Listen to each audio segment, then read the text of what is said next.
Hey friends, welcome back, or welcome if you're new here. I am so excited you're joining me for today's Pick-a-Pile reading. I really feel like this one is going to be special. I've created this space as a safe and supportive environment, so take a deep breath and let's dive in, okay? Today, we're tuning into what your angels want to reveal to you. It's a chance to receive some in-depth psychic guidance and really connect with the messages they have for you right now. So get ready for some major insights and a whole lot of loving support, because that's what this is all about. So let's take a look at our piles. First up, we have pile 1, marked with a hematite point. This pile is all about grounding guidance, the foundation of your message, focusing on nurturing and stability. Then, for pile 2, we have this beautiful Jasper cluster, representing reflecting light, unveiling truths in plain sight. Get ready for some major clarity with this one. Pile number 3 is marked by an aquamarine sphere, all about fluid communication, harmonizing your inner voice, helping you find balance and express yourself. And finally, pile 4 features an amethyst dragon, symbolizing soaring wisdom, embracing change through spiritual insight, promising a transformative experience. Take a moment, breathe, and see which crystal you're drawn to the most. There's no right or wrong choice here, okay? Trust your intuition. It knows best. If more than one calls to you, feel free to check them all out. Before we begin, let's take a moment to set an intention to connect with your angels and receive the guidance you need. All right, let's get started. Okay, friend, so you picked the hematite point. That's all about nurturing, which is so perfect for what we're diving into today. And the theme is grounding guidance, using that solid, rooted energy to really understand the messages coming through. So with these cards, it's like the universe wants to give you some seriously grounded advice, some Earth Mama wisdom. Let's get into these cards now. Oh my gosh, I'm so excited to get into this. Okay, the first card we have is the 9 of Wands. Hugh. Okay, so when I see this card, I immediately feel like you've been through it, like you have been through some stuff. You might be feeling a little battle-worn, maybe a little tired, but the thing is, you're still standing. You've got your wand, and you're ready for whatever comes next. I feel like this card is showing up to tell you, like, hey, you're stronger than you think you are. You've overcome so much already, and you're so close to the finish line. Don't give up now. It's like, imagine you're running a marathon, okay? And you're at mile 22. You're exhausted, your legs are burning, you're not sure if you can take another step, but you look up, and you see the finish line in the distance. That's the energy of the 9 of Wands. You've come too far to quit now. You've got this. There's a sense of perseverance and absolute grit. It's like you have your defenses up, maybe a little guarded, and that's understandable, especially if you've been hurt in the past. It's like you're saying, okay, I'm ready for whatever comes, but I'm not letting anyone catch me off guard again. But don't let that guard turn into a wall, okay? Remember, you're safe now. You've learned from those past experiences, and you're ready to move forward with wisdom and strength. This is so exciting. And with the hematite point, that nurturing energy is all about reminding you to be kind to yourself through this process, okay? Ground yourself. Take a deep breath. You've earned it. It's a reminder that even warriors need to rest and recharge. So make sure you're taking care of yourself physically, mentally, and emotionally. You deserve it. Okay, and then we have the High Priestess. Ooh, oh, this is good. This is so good. So the High Priestess is all about intuition, mystery, and the divine feminine. She's the gatekeeper of the subconscious, the one who knows all the secrets. When I see this card after the 9 of Wands, I feel like you're being called to trust your gut, okay? All those battles you've been fighting, you already know the answer deep down inside. You just need to listen. Tune in. It's like, imagine you're standing at a crossroads, okay? You're not sure which path to take, but then you close your eyes and you listen to that quiet voice inside you. That's the High Priestess guiding you. She's not going to give you all the answers on a silver platter, but she will give you clues, breadcrumbs to follow. So pay attention to your dreams, your synchronicities, your hunches. They're all messages from the universe trying to guide you on your path. This is so cool. And the High Priestess is also about embracing your feminine energy, whether you identify as male, female, or non-binary. It's about connecting with your intuition, your creativity, your compassion. It's about allowing yourself to be vulnerable, to be open to receive guidance from the universe. The divine feminine is powerful, and it's within all of us. Now, this is where it gets really interesting, because we also have the Six of Cups. This card is all about nostalgia, childhood memories, and innocent joy. It's like a warm hug from the past. It's like after all that fighting, after all that intuition, the universe is saying, hey, remember the simple things in life. Remember what brings you joy. This is amazing. When I see this card with the other two, I feel like you're being called to reconnect with your inner child. What did you love to do when you were little? What made you happy? Maybe it's time to revisit those things.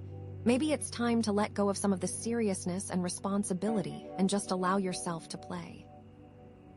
It's like, imagine you're walking through a park and you see a group of kids playing tag, laughing and running around without a care in the world. That's the energy of the Six of Cups, pure, unadulterated joy. And the Six of Cups can also represent a reunion with someone from your past. It could be a childhood friend, a family member, or even a past lover. This reunion could bring healing, closure, or simply a sense of comfort and familiarity. It's like the universe is bringing someone back into your life to remind you of who you truly are. So, keep an eye out. Now, how do these three cards connect? Well, I think it's all about healing and growth, okay? You've been through challenges, Nine of Wands. You're tapping into your intuition, High Priestess. And now you're being called to embrace joy and reconnect with your past, Six of Cups. It's like the universe is saying, okay, you've done the hard work. Now it's time to enjoy the fruits of your labor. This is like a reward. It's also possible that this is like a cycle, Like maybe you go through periods of feeling challenged and guarded, Nine of Wands. Then you retreat inward to connect with your intuition, High Priestess. And then you emerge feeling refreshed and renewed, ready to embrace joy and connection, Six of Cups. And then the cycle repeats. But each time you go through it, you become stronger and wiser. With the Hematite point and the grounding guidance theme, it's like the universe is giving you practical tools to navigate this cycle.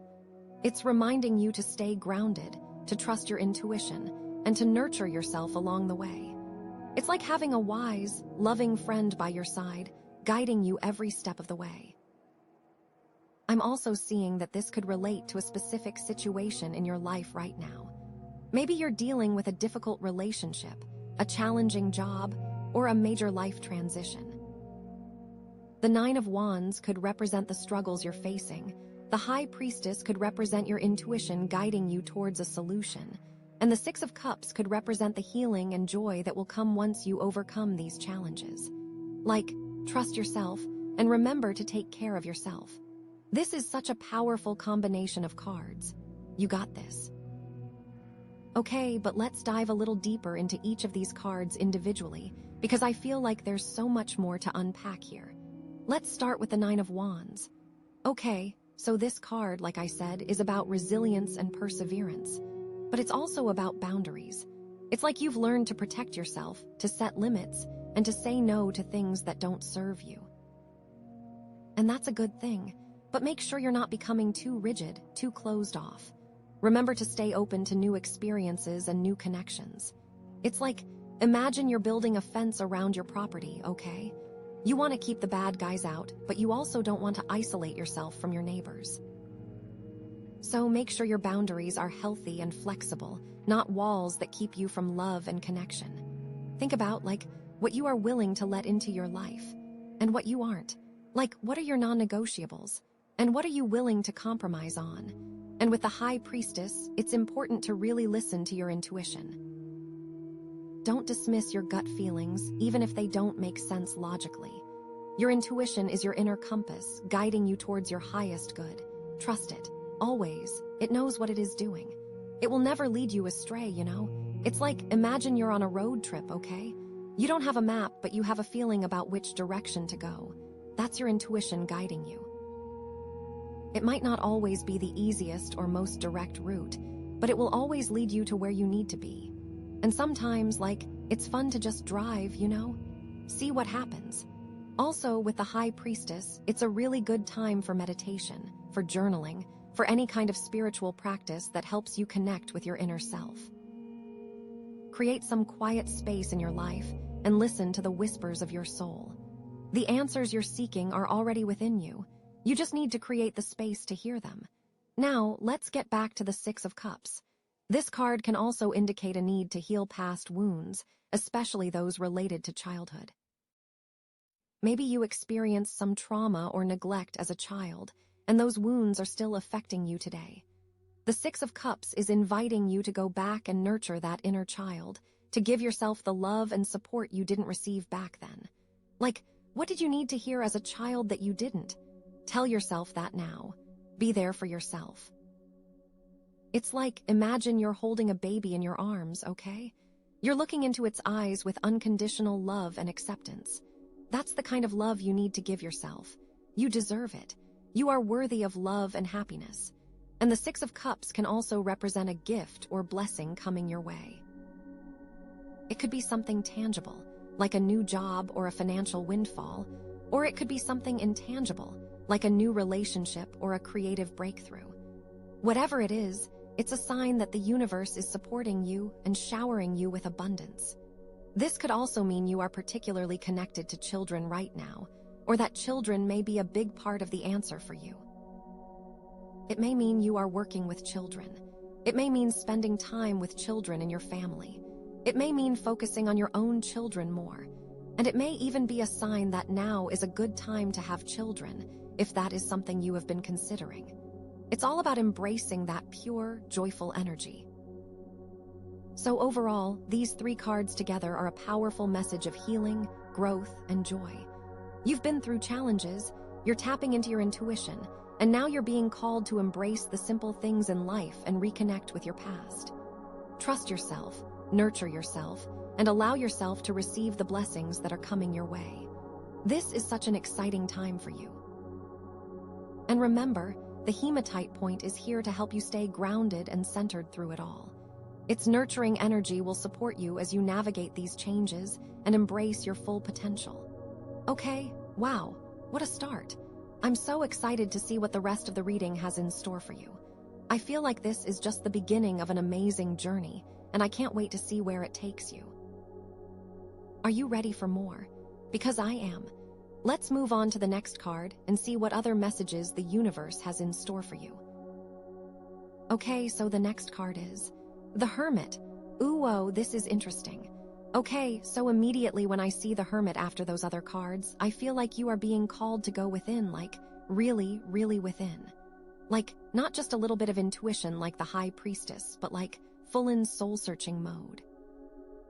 It's like, after all that resilience and boundar riceting with the Nine of Wands, and tapping into your intuition with the High Priestess, and then reconnecting with your inner child and past joys with the Six of Cups, the universe is saying, okay, now it's time to go deep. Time to retreat from the world and find the answers within yourself. It's like, imagine you've been on this long journey, right? You've been fighting battles, you've been listening to your intuition, you've been reconnecting with old friends and memories. And now you're just exhausted, and you need to get away from it all. You need to find a quiet place where you can just be with yourself and process everything that's happened. That's the energy of the Hermit. And with the Hematite point, that grounding, nurturing energy is so important here. Because going within can be scary, you know.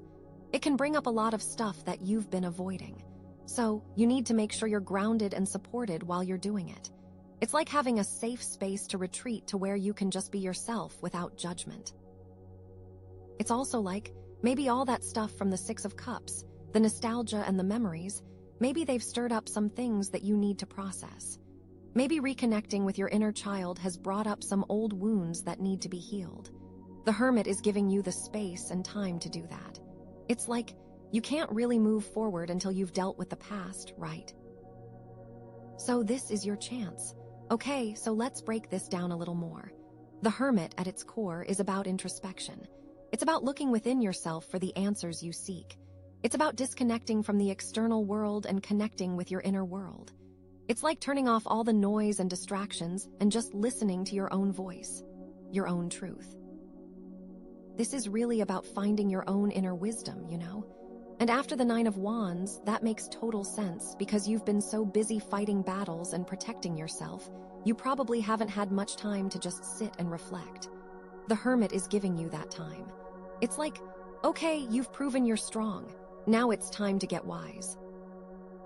Like, it is really about taking a pause, right? And with the High Priestess, it's like the Hermit is taking that intuition to the next level.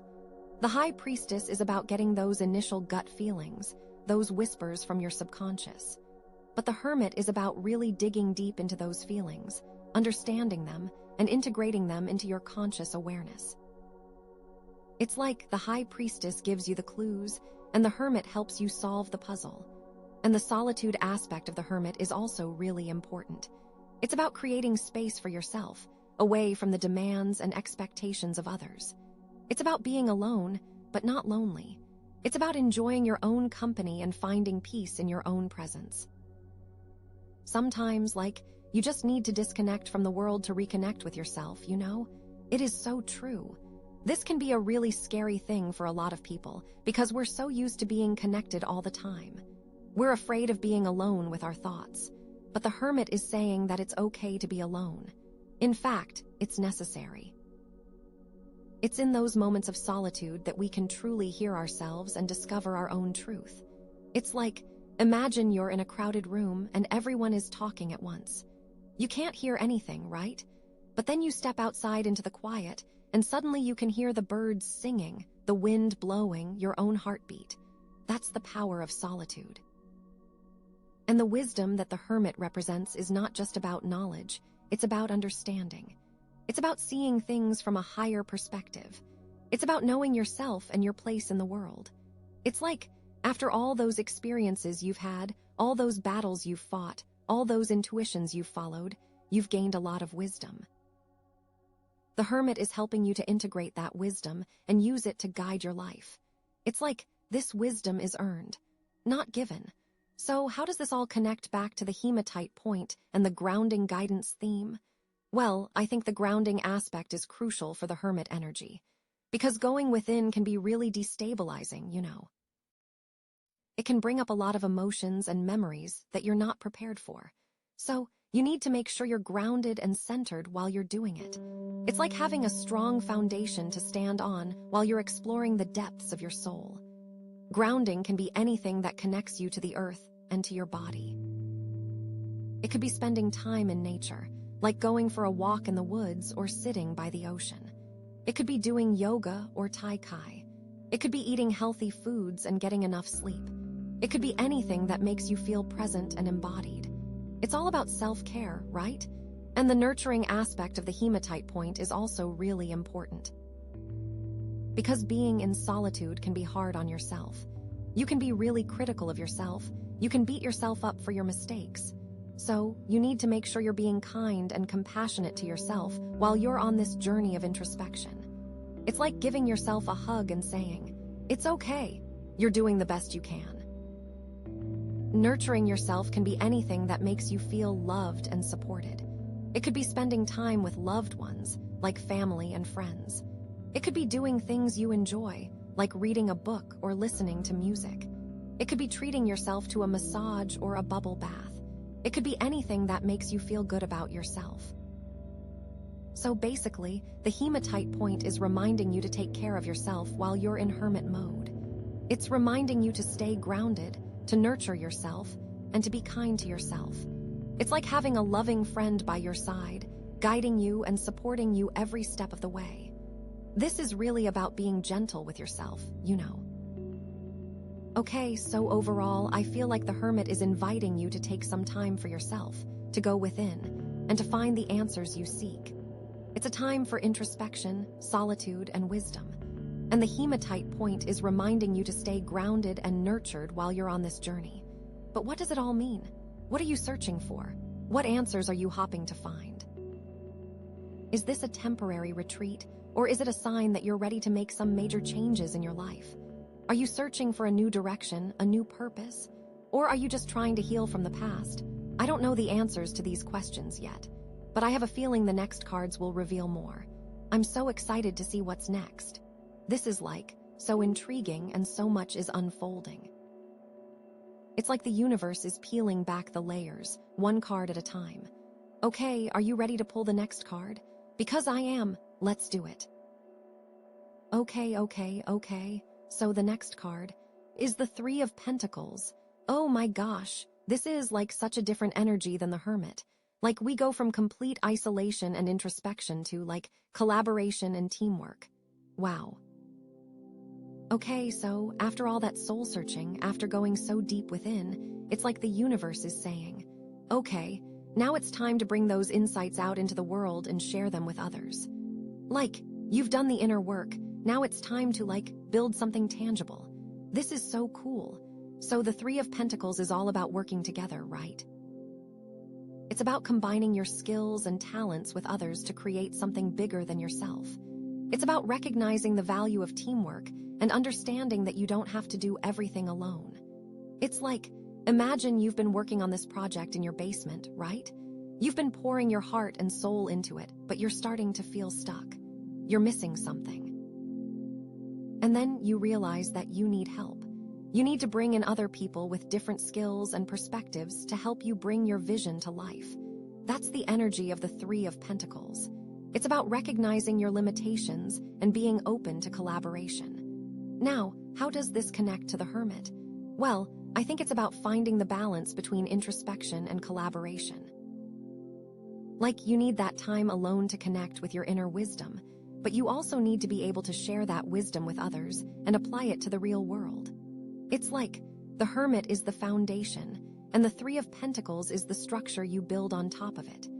You can't build a strong structure without a solid foundation, right? So, all that time you spent in solitude wasn't wasted.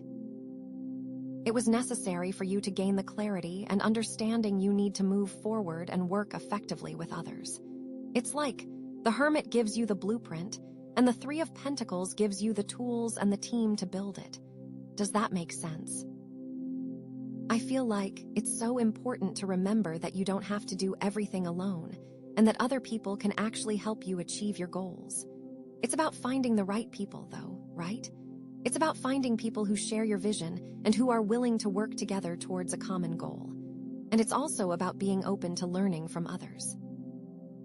Like, you might think you know everything, but there's always something new to learn. Okay, so let's dive a little deeper into this Three of Pentacles energy. This card often represents apprenticeship, learning a new skill, or mastering a craft. It's about honing your talents and becoming an expert in your field. It's like you've got this raw talent, this potential, but you need to refine it through practice and collaboration. It's about finding a mentor, someone who can guide you and help you develop your skills. Or it could be about becoming a mentor yourself, sharing your knowledge and experience with others. And that makes sense, because you've got all this wisdom from the Hermit, all these insights that you've gained through introspection. Now it's time to share that wisdom with others and help them on their own journeys. It's like, you've climbed the mountain, and now you're helping others climb it too. It's a beautiful thing. But it's also about recognizing that everyone has something to contribute. Like, even if you're the expert, you can still learn from others. Everyone has unique skills and perspectives that can enrich the project. It's about creating a collaborative environment where everyone feels valued and respected. It's about recognizing that teamwork makes the dream work. Now, how does this connect to the Nine of Wands, High Priestess, and Six of Cups? Well, I think it's all about integrating those energies into your collaborative projects. Like, you've got the resilience and perseverance of the Nine of Wands, the intuition of the High Priestess, and the joy and connection of the Six of Cups. All of these things can contribute to your success. It's like the Nine of Wands gives you the strength to overcome obstacles, the High Priestess gives you the guidance to make the right decisions, and the Six of Cups gives you the inspiration to create something beautiful. It's like, imagine you're building a house, right? The Nine of Wands is the foundation, strong and sturdy. The High Priestess is the architect, guiding the design with her intuition. And the Six of Cups is the interior decorator, bringing joy and beauty to the space. And the Three of Pentacles is the construction crew, working together to bring the vision to life. It's a perfect synergy of energies. So with the Nine of Wands, it's like you've been through the ringer, you've faced challenges, and you've come out stronger. Now you can use that strength to support your team and help them overcome their own obstacles. You can be the rock that everyone can lean on. And with the High Priestess, it's like you've tapped into your intuition, you've connected with your inner wisdom. Now you can use that intuition to guide your team and make sure you're all on the right track. You can be the compass that points everyone in the right direction. And with the Six of Cups, it's like you've reconnected with your inner child, you've embraced joy and connection. Now you can bring that joy and connection to your team and create a positive and inspiring work environment. You can be the sunshine that brightens everyone's day. Oh my gosh, this is so powerful. But it is also important to make sure that you are not falling back into old patterns of overgiving or not setting boundaries. Because we had that Nine of Wands at the beginning, so it is very important to make sure you keep those boundaries up. You can still be a team player, but not be taken advantage of, you know? That's the key. Now, let's talk about collaboration in the context of healing and growth, because I think this is really important. Sometimes, the best way to heal is to help others. When you work with others towards a common goal, you're not just building something tangible, you're also building relationships, you're building community, and you're building a sense of purpose. And that can be incredibly healing. It's like, when you focus on helping others, you forget about your own problems for a while. You get outside of yourself, and you realize that you're not alone. There are other people who are struggling too, and you can help them. And that Six of Cups energy, that joy and connection, that can be so healing for everyone involved. It's like laughter is the best medicine, right? When you're working with others and you're having fun, you're releasing endorphins, you're reducing stress, and you're boosting your immune system. It's like teamwork is good for your health. Okay, so how does all of this relate back to the Hematite point and the grounding guidance theme? Well, I think the grounding aspect is crucial for this Three of Pentacles energy.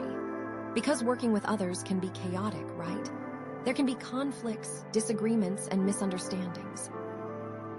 So you need to stay grounded and centered to navigate those challenges. It's like having a strong anchor that keeps you from being tossed around by the waves. And that's where the Hematite comes in. Its nurturing energy helps you stay calm and focused, even when things get crazy.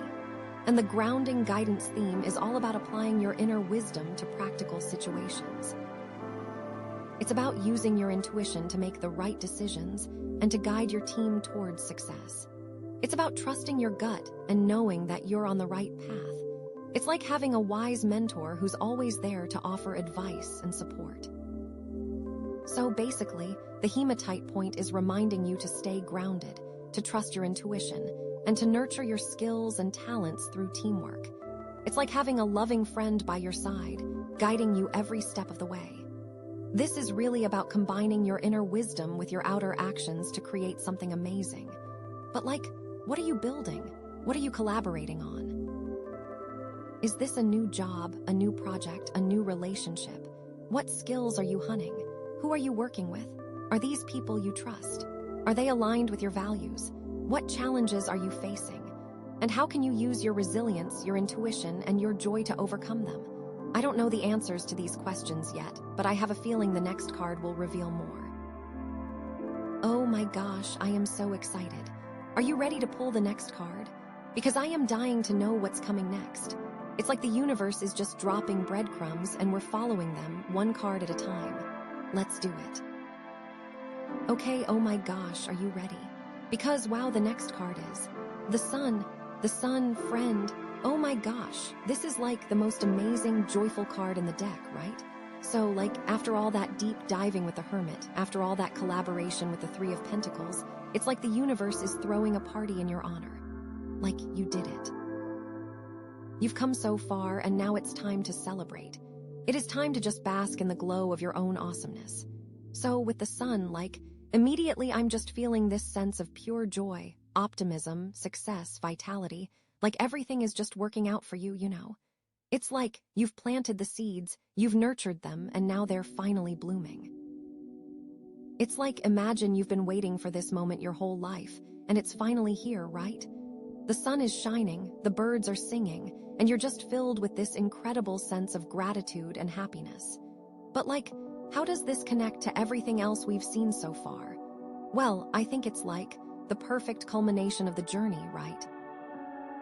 The Nine of Wands was about resilience, the High Priestess was about intuition, the Six of Cups was about reconnecting with your inner child, the Hermit was about introspection, and the Three of Pentacles was about collaboration.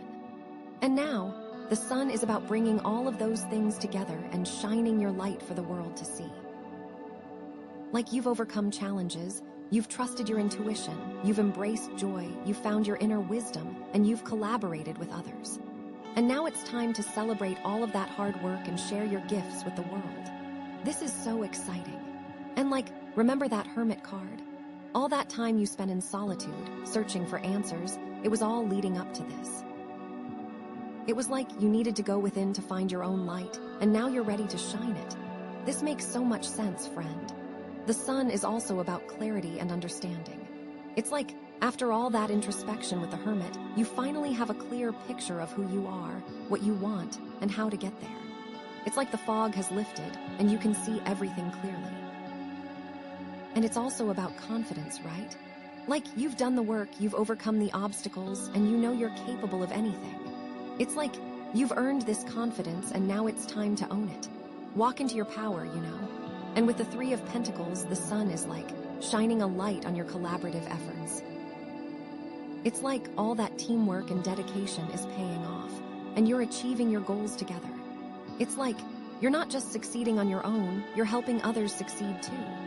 But the Sun isn't just about external success, it's also about inner joy and happiness. It's about finding contentment within yourself, regardless of what's happening around you. It's like you've learned to love yourself, to accept yourself, and to appreciate all the good things in your life. This is so important. External success is great, but if you're not happy on the inside, it doesn't really matter, does it? This card is like a big green light. Whatever you're working on, the universe is saying yes. Keep going. You're on the right path.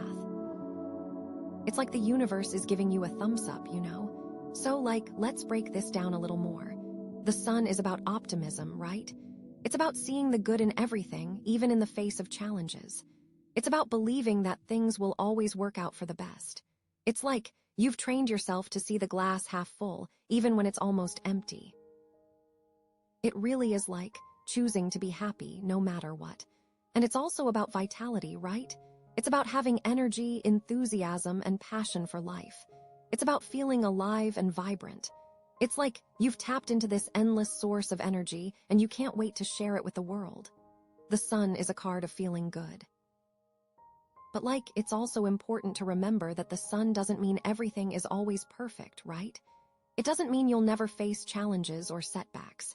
It just means that you have the strength, the resilience, and the optimism to overcome them. It's like, you know that even on the cloudiest days, the Sun is still shining behind the clouds. You have to remember that. Okay, so how does this all connect back to the Hematite point and the grounding guidance theme? Well, I think the grounding aspect is super important here, because when things are going really well, it's easy to get carried away, right? It's easy to lose sight of what's important and to forget to be grateful. So you need to stay grounded, even when you're soaring high. It's like having a strong anchor that keeps you from floating away. You need to stay connected to the earth, to your body, and to your values. And that's where the Hematite point comes in, with its nurturing energy. It helps you stay centered, balanced, and grateful, even when you're experiencing great success. It's like having a constant reminder to appreciate all the good things in your life. And that grounding guidance theme is so perfect, because it's about applying your inner wisdom to practical situations, even when you're feeling amazing. It's about using your intuition to make smart decisions and to stay on the right path, even when everything seems perfect. It's about trusting your gut and knowing that you're exactly where you need to be, even when you're feeling overwhelmed with joy. With that grounding element, it can be easy to let success go to your head, to become arrogant or entitled. So you need to stay humble, even when you're achieving great things. It's like remembering that you're not better than anyone else, you're just on a different path. Keep your feet on the ground and remember where you came from. And it's also about using your success to help others. It's about shining your light for others to see and inspiring them to achieve their own dreams. It's like you're not just celebrating your own success, you're celebrating the success of everyone around you. The sun can also sometimes be a little bit of a warning. Like, are you being too optimistic? Are you ignoring potential problems or red flags? It's important to stay grounded and realistic, even when you're feeling super positive. You don't want to get burned, right? You want to be smart and also be positive. This could be a really fertile time for you, too. Like, the sun often represents children, so this could be a great time to start a family or to spend more time with your kids. Or, if you're not planning on having kids, it could just be a time to embrace your inner child and have some fun. And the energy of the sun is like contagious, right? When you're feeling joyful and optimistic, you attract positive people and opportunities into your life. People want to be around you because you make them feel good. It's like you're a magnet for happiness. Okay, but let's take this back to that Nine of Wands energy for a second. Because you've been through some tough stuff, right? You've built up these defenses and you've learned to protect yourself. But the sun is inviting you to let those defenses down, to open your heart, and to let love and joy in.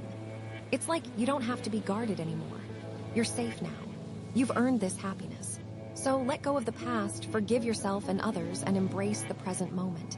You deserve it, and you've learned so much. It's time to apply it, you know? So basically, the Hematite point is reminding you to stay grounded, to nurture yourself, and to be grateful for all the good things in your life. It's like having a loving friend by your side, guiding you every step of the way. This is really about embracing your full potential and shining your light for the world to see. Okay, but what does this all mean for you specifically? What are you celebrating? What are you grateful for? What are you shining your light on? What new opportunities are coming your way? Are you ready to let go of the past and embrace the future?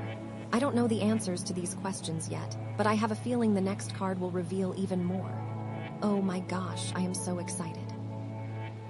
This reading is just getting better and better. It's like the universe is just showering you with blessings. Are you ready to pull the final card? Because I am on the edge of my seat. Let's do it and see how it all comes together. Okay, so wow. Are you ready for this? Because the very last card is the Lovers. The Lovers, oh my gosh. Okay, that is so interesting, right? After the Sun, you'd think we'd get something, I don't know, more success-oriented, but no. We get the Lovers. This is about relationships and choices and big decisions. Okay, so immediately I'm just feeling this sense of partnership and connection, but also a major crossroads, you know? It's not just about love, it's about aligning your values and making choices that are true to yourself. This is so cool.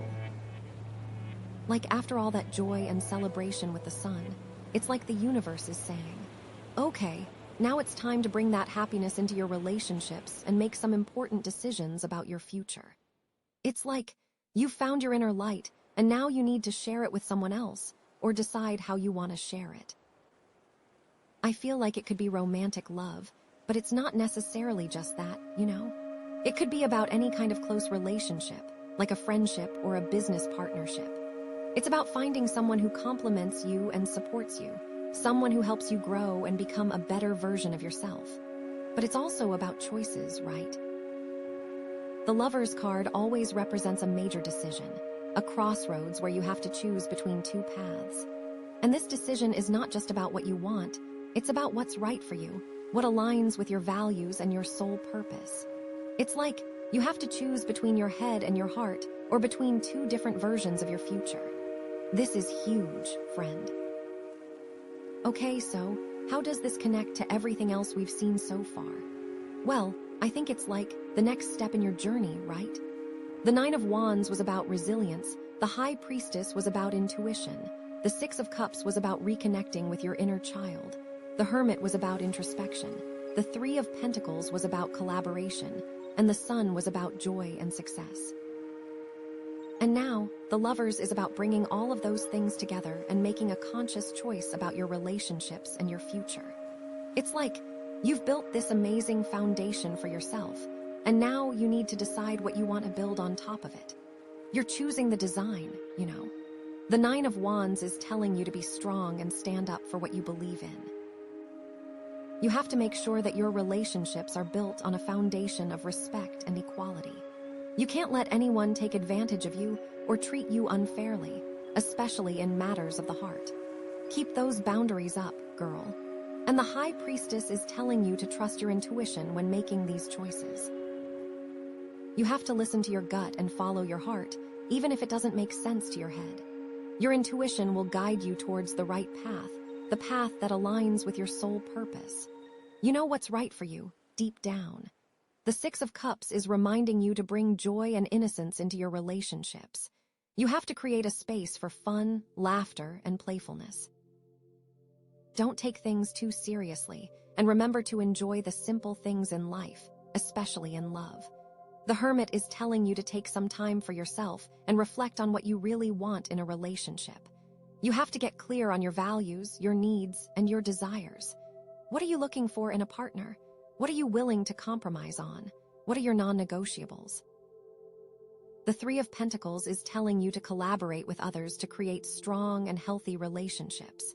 You have to be willing to communicate openly and honestly, to compromise, and to work together towards common goals. Teamwork makes the dream work, right?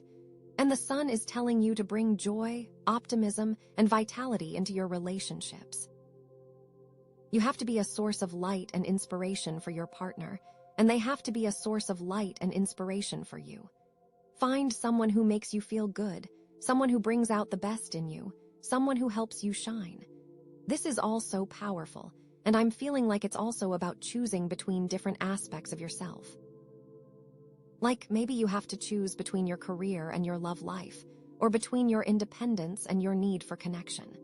Or maybe you have to choose between your old self and your new self, between the person you used to be and the person you're becoming. Whatever it is, it's a big decision, and it requires careful consideration and a lot of self-reflection. Okay, so let's talk about relationships, because that's what the Lovers is all about, right? And it's not just about romantic relationships, it's about all kinds of relationships. It's about your relationships with your family, your friends, your coworkers, and even yourself. It's about creating connections that are meaningful, supportive, and fulfilling. It's really important to choose your relationships wisely, right? You want to surround yourself with people who lift you up, who believe in you, and who support your dreams. You don't want to waste your time with people who bring you down, who drain your energy, or who try to hold you back. Cut those cords, friend. Seriously. And it's also important to be a good friend, a good partner, a good family member. You have to be willing to give as much as you receive, to be there for the people you care about, and to support them through thick and thin. It's like relationships are a two-way street, right? You have to put in the effort to make them work. It's an energetic exchange. With that Nine of Wands energy, it's like, be careful who you let into your inner circle. Not everyone is worthy of your trust and affection. You have to protect yourself from people who might try to hurt you or take advantage of you. Not everyone deserves you. And the High Priestess is reminding you to trust your intuition when choosing your friends and partners. If something feels off, it probably is. Don't ignore those red flags. Listen to your gut and follow your heart. It knows what it's doing. With that Six of Cups energy, it's like reconnect with old friends and family members. Nurture those relationships that have stood the test of time. They're a valuable source of support and comfort. It's nice to have those solid, strong relationships, you know. Okay, so how does all of this relate back to the Hematite point and the grounding guidance theme? Well, I think the grounding aspect is super important here, because relationships can be messy, right? There can be conflicts, disagreements, and misunderstandings. So you need to stay grounded and centered to navigate those challenges. It's like having a strong foundation that keeps you from being swept away by the drama. The Hematite point is also reminding you to nurture yourself during this time. Making big decisions and navigating relationships can be stressful. So you have to take care of yourself, physically, mentally, and emotionally. It's all about self-care. It's also reminding you to stay true to yourself. Don't compromise your values or your needs to please someone else. You have to be authentic and honest in your relationships, and you have to choose partners who respect and appreciate you for who you are. Don't settle for less than you deserve. And also, listen to yourself and what you truly need. Be honest about that. But what choices are you facing? What relationships are you focusing on? What are your values? What are your needs? What does it mean to choose the lover's path? This isn't the end, friend. This is just the beginning. There are more things in store for you, I can feel it. Oh, I am just so excited to see what comes next for you on this journey. Okay, so the lovers, right? It's not just about finding a soulmate, although it could totally be that, but it's also about finding harmony within yourself, you know? Like all those other cards, they were all leading you to this moment of choice. And it's not just about romantic love. It's like choosing love in all areas of your life. Choosing joy, choosing connection. Choosing authenticity. Remember that Nine of Wands? You were so strong, so resilient, but maybe a little guarded, right?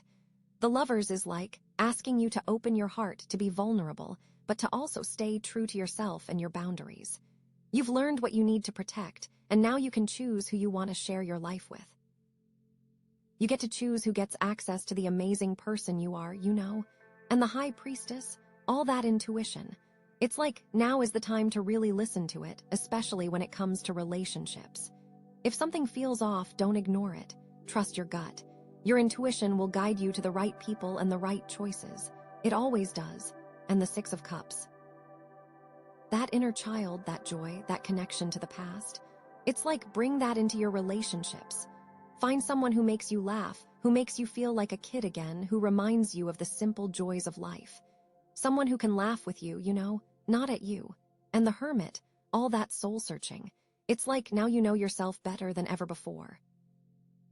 You know your values, your needs, your desires.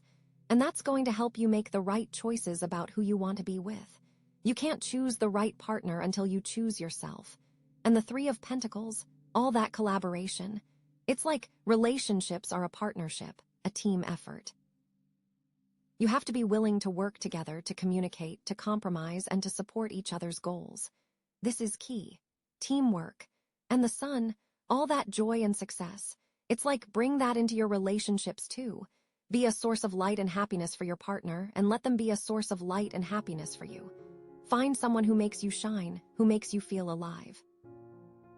This is so, so important. Okay, but what if you're already in a relationship? What does the lovers mean for you then? Well, it could mean that it's time to make a choice about the future of your relationship. Are you both on the same page? Are you both aligned with your values and your goals? Is this a relationship that's truly serving both of you? If not, it might be time to make a difficult decision. It might be time to, move on, you know? This is such a hard thing, but it's sometimes necessary. But it could also mean that it's time to recommit to your relationship, to choose each other again, to deepen your connection and create a more loving and fulfilling partnership. It's all about choice. And what if you're not looking for a romantic relationship? What if you're more focused on your career or your friendships? Well, the lovers can still apply. It's about choosing the relationships that are most important to you, the ones that align with your values and support your goals. It's about investing your time and energy in the people who lift you up and make you feel good about yourself. This is so important too. It's your friends are your family, right? The lovers is also about making choices that are aligned with your soul purpose.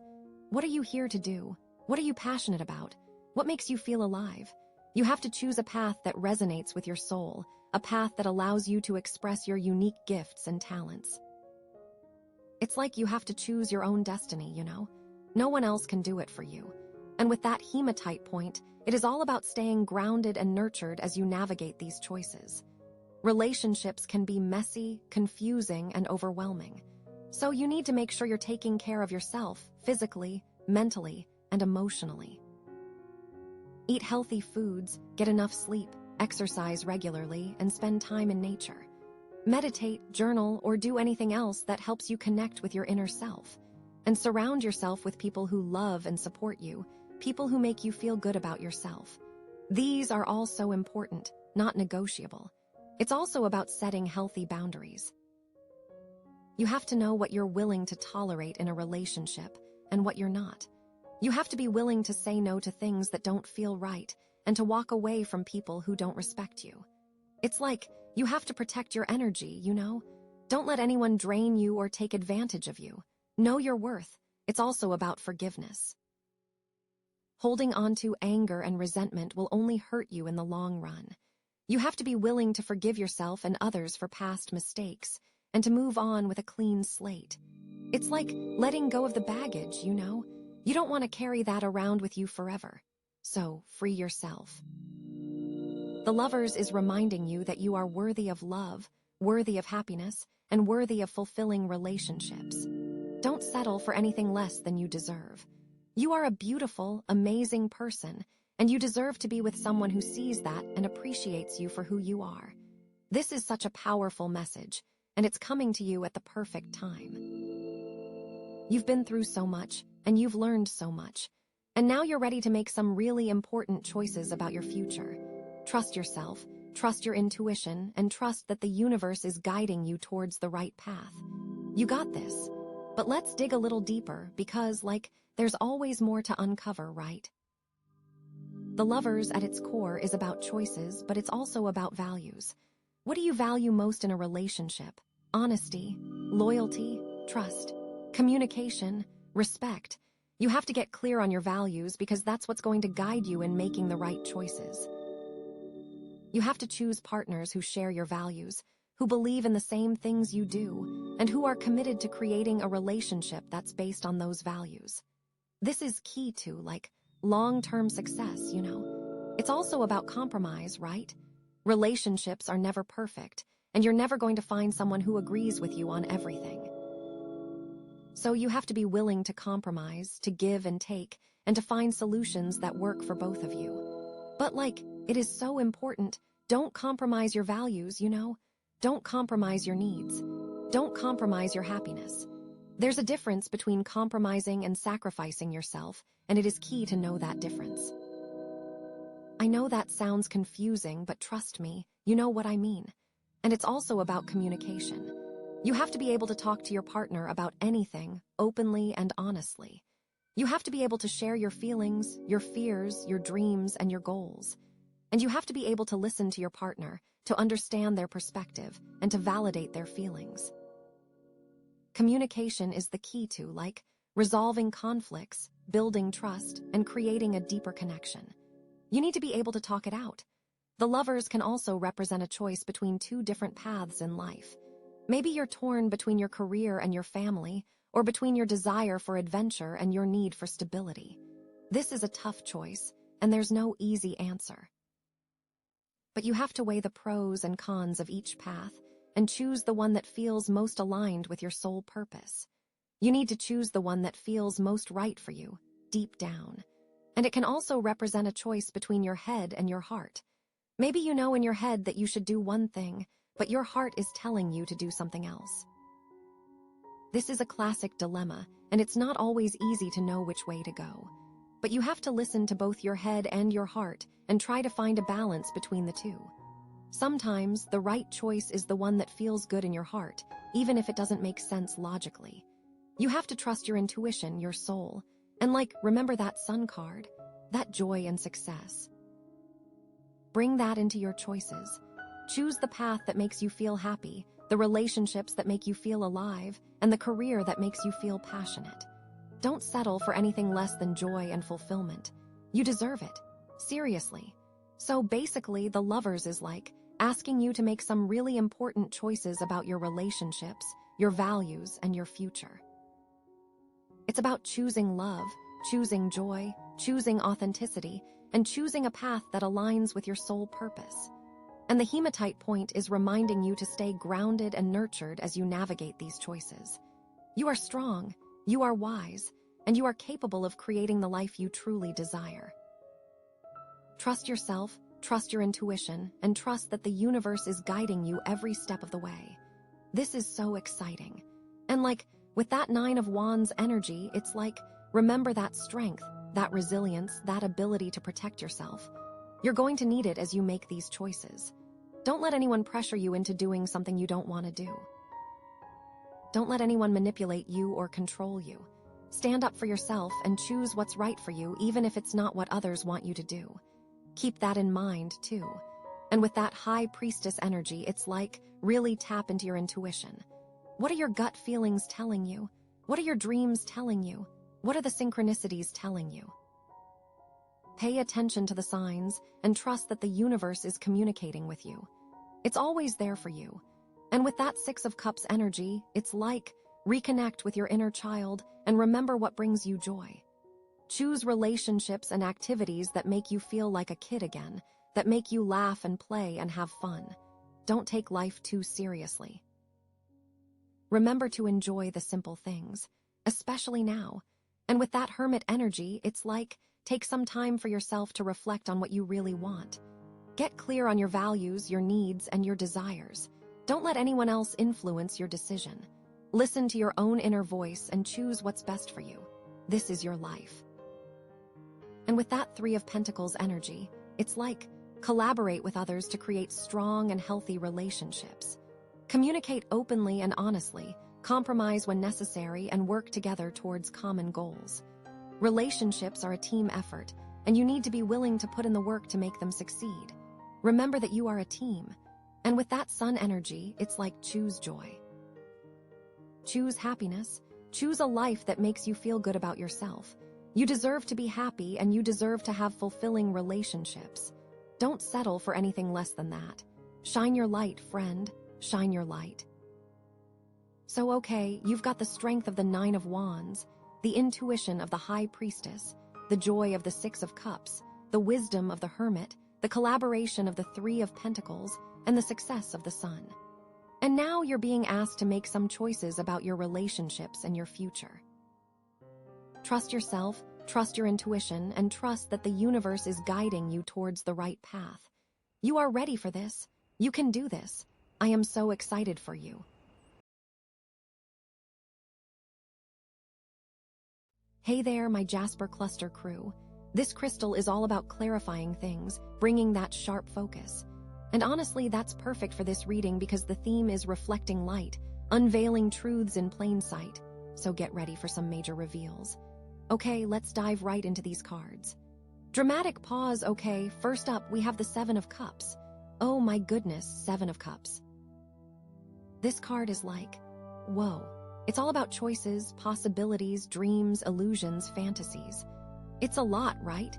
When I see this card, I immediately think of someone standing at a crossroads, but instead of just a few paths, there are like 7 different cups all overflowing with something different. And each one looks amazing. So for some of you, this could be about your career. Maybe you're at a point where you have multiple job offers, or you're considering a total career change, and you have so many different ideas swirling around in your head. You're thinking, oh, I could be a writer, or maybe a yoga instructor. Ooh, or what about opening my own bakery? It's like your mind is a popcorn machine, just pop, pop, popping with possibilities. Or you know what else it could be? It could be about your love life. Oh, honey, maybe you're dating multiple people, or you have a few different potential partners on the horizon, and you're trying to decide who's the best fit for you. But each one has something different to offer, right? One is super romantic, one is really stable and reliable, and another one is just so much fun. It's like, how do you even choose? And honestly, it could even be something completely different. Maybe it's about your creative pursuits. You have all these amazing ideas for projects you want to start, but you're feeling overwhelmed by the sheer number of them. You want to paint and write a novel and learn to play the guitar and start a podcast. It's like you have so much creative energy, but you don't know where to channel it. The thing about the 7 of Cups is that it can be really exciting, but it can also be really confusing and even a little bit paralyzing. Because when you have so many choices, it's hard to know which one is the right one. You start second-guessing yourself, wondering if you're making the wrong decision, and then you end up not making any decision at all. Have you ever been in that situation where you're scrolling through Netflix, trying to find something to watch, and you spend so much time looking that you just end up not watching anything? That's the 7 of Cups in a nutshell. And I think, too, there's a part of this that's about wishful thinking, right?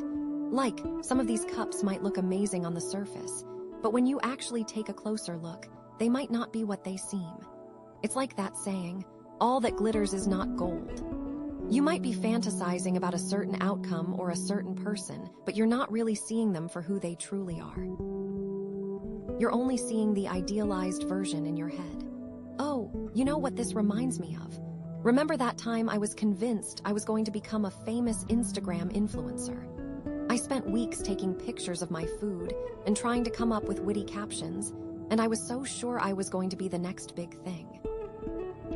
But then, like 2 weeks later, I totally lost interest and realized it wasn't for me at all. That was totally a 7 of Cups moment. So, what's the message here? I think the message is to be careful about getting too caught up in fantasies and illusions. It's okay to dream big, but you also need to be realistic about what's actually achievable and what's truly right for you. Don't just go chasing after the shiniest object, you know? What else can we say about this card? Okay, so another thing to consider is that the 7 of Cups can also represent a lack of focus. When you're scattered in too many different directions, it's hard to make any real progress. It's like trying to juggle 7 balls at once. Eventually, you're going to drop one. Or, you know, all of them. Maybe you need to take a step back and really evaluate what's important to you. What are your priorities? What are your values? What truly brings you joy? Once you have a clearer sense of what you want, it will be easier to narrow down your choices and make a decision that feels right for you. Don't be afraid to say no to things that don't align with your goals. It's okay to let go of some of those shiny, tempting cups if they're not truly serving you. Sometimes, less is more, you know. It's better to focus on a few key areas and really excel in those areas than to spread yourself too thin and end up feeling overwhelmed and burnt out. And it's also important to trust your intuition here. Your gut feeling is usually right. If something feels off, even if it looks amazing on the surface, then it's probably not the right choice for you. Don't ignore those little red flags. Okay, I think that's a pretty good overview of the 7 of Cups. So many possibilities, so many choices, but also a warning about illusions and a need for focus. Now, let's move on to the next card, which is, drumroll please, Temperance. Slightly softer tone, Temperance. This is such a beautiful card. After all that chaotic energy of the 7 of Cups, Temperance is like a breath of fresh air.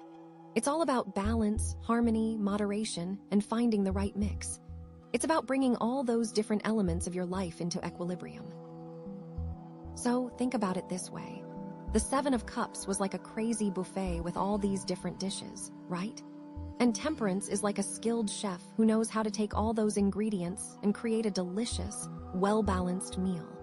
It's about finding the perfect recipe for your life.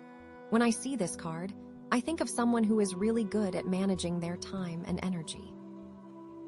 They know how to prioritize, they know how to say no, and they know how to create a sense of calm and order in their lives. They're not constantly running around like a chicken with its head cut off. For some of you, this might be about finding balance in your work life. Maybe you've been working too hard lately, and you need to take some time to relax and recharge.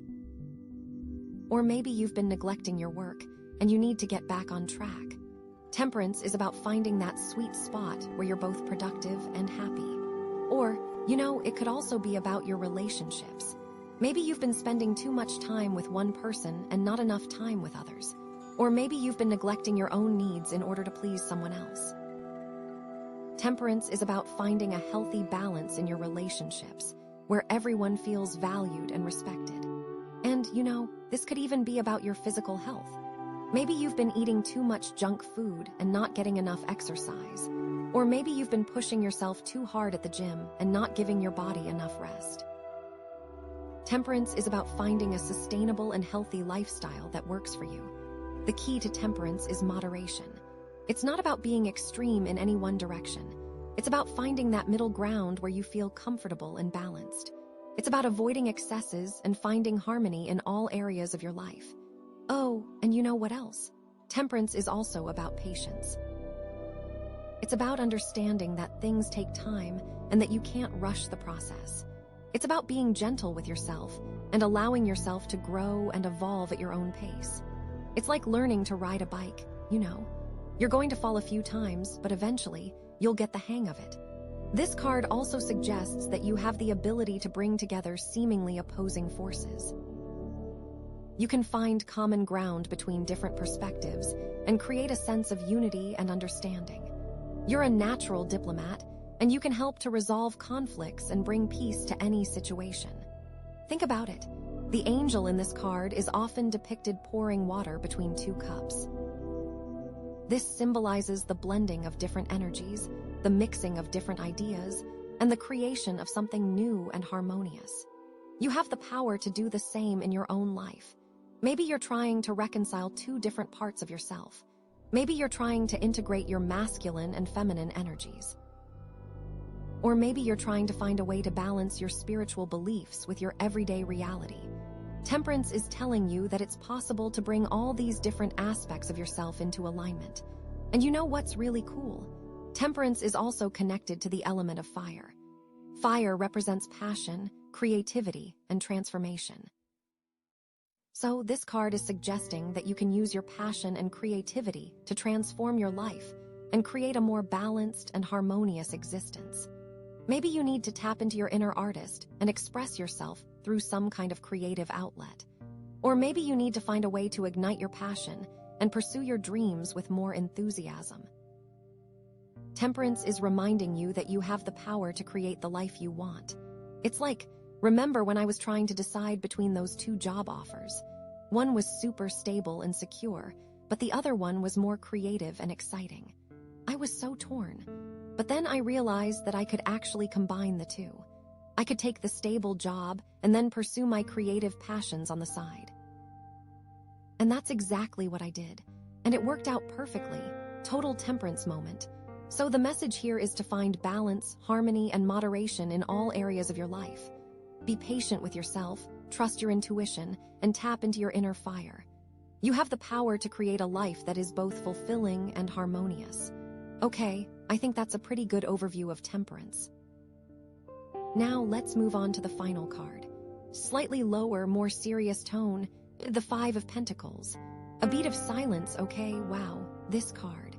This card is a bit of a wake-up call, isn't it? After all those dreams and possibilities from the Seven of Cups, and then the balancing act of temperance, the Five of Pentacles brings us down to earth with a thud. This card is often associated with feelings of lack, hardship, isolation, and being left out in the cold. Literally, in some decks, you see people outside in the snow. It's like, after all that dreaming and striving for balance, you're suddenly faced with a harsh reality. It's the cosmic equivalent of a slap in the face, you know. When I see this card, I immediately think of someone who is struggling financially. Maybe they've lost their job, or they're facing unexpected expenses, and they're feeling really stressed and worried about how they're going to make ends meet. It's like they're standing outside in the cold, looking in at a warm, cozy building, but they can't get in. Or, you know what else it could be? It could be about feeling isolated and alone. Maybe you're going through a tough time, and you feel like no one understands what you're going through. You feel like you're on the outside looking in, watching everyone else enjoy their lives while you're struggling to cope. And honestly, it could even be about your health. Maybe you're dealing with a chronic illness, or you're recovering from an injury, and you're feeling physically and emotionally drained. It's like your body is letting you down, and you're feeling disconnected from your own strength and vitality. The Five of Pentacles can be a really difficult card to see because it shines a light on our vulnerabilities and our fears. It reminds us that life isn't always easy and that sometimes we have to face challenges that feel overwhelming. It's like, okay, all that positive thinking and balancing didn't prevent this, did it? But here's the thing. The Five of Pentacles isn't a card of doom and gloom. It's not saying that you're destined to suffer forever. It's actually a card of opportunity. It's an opportunity to learn from your challenges, to grow stronger, and to develop a deeper sense of compassion for yourself and others. It's like, remember that time I lost my apartment and had to sleep on my friend's couch for a few weeks? It was one of the hardest things I've ever gone through. I felt so ashamed and embarrassed, and I didn't want anyone to know what was going on. But then, I realized that it was an opportunity for me to ask for help and to connect with people who truly cared about me. And that's exactly what I did. And it ended up being a really transformative experience. The Five of Pentacles is also a reminder that you're not alone. Even when you feel like you're on the outside looking in, there are always people who are willing to help you. You just have to be willing to reach out and ask for it. Don't be afraid to lean on your friends and family. Don't be afraid to seek professional help if you need it. There are resources available to you, and there are people who want to support you. You just have to be willing to let them in. And you know what else? The Five of Pentacles can also be a sign that you're focusing too much on what you don't have and not enough on what you do have. Maybe you're so fixated on your financial struggles that you're forgetting about all the other blessings in your life, like your health, your relationships, and your talents. It's like, try to shift your perspective and focus on gratitude. Make a list of all the things you're grateful for, no matter how small they may seem. And then, take some time each day to appreciate those things. It might sound cheesy, but it can really make a difference in your outlook. The message here is to acknowledge your struggles, but don't let them define you. Reach out for help, focus on gratitude, and remember that you're not alone. You have the strength and resilience to overcome any challenge that comes your way. And this too shall pass, okay? Wow, okay. So that was a lot, right? Seven of Cups with all those dreams, Temperance bringing the balance, and then bam, Five of Pentacles with the reality check. So where does this leave you?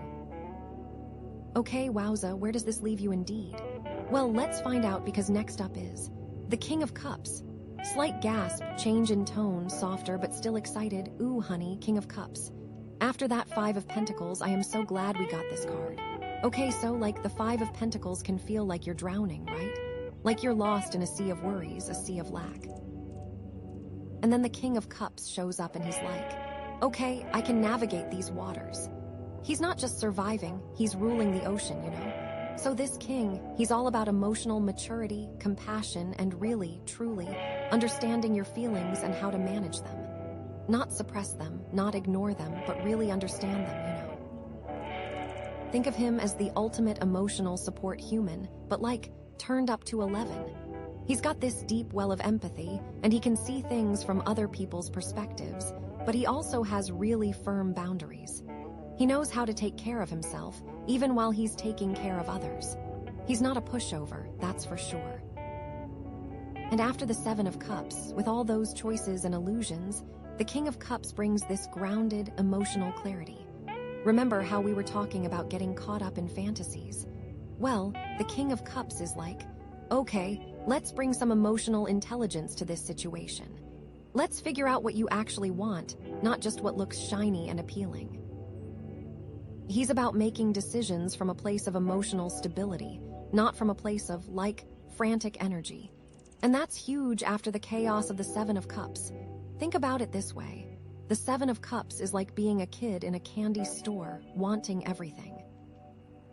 And then the King of Cups comes along and says, okay, sweetie, let's pick one or two things that you'll really enjoy, and that won't give you a tummy ache later.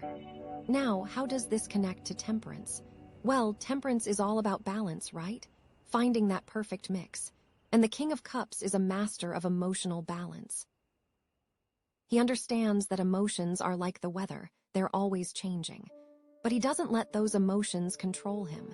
He knows how to ride the waves, how to stay centered, even when things get stormy.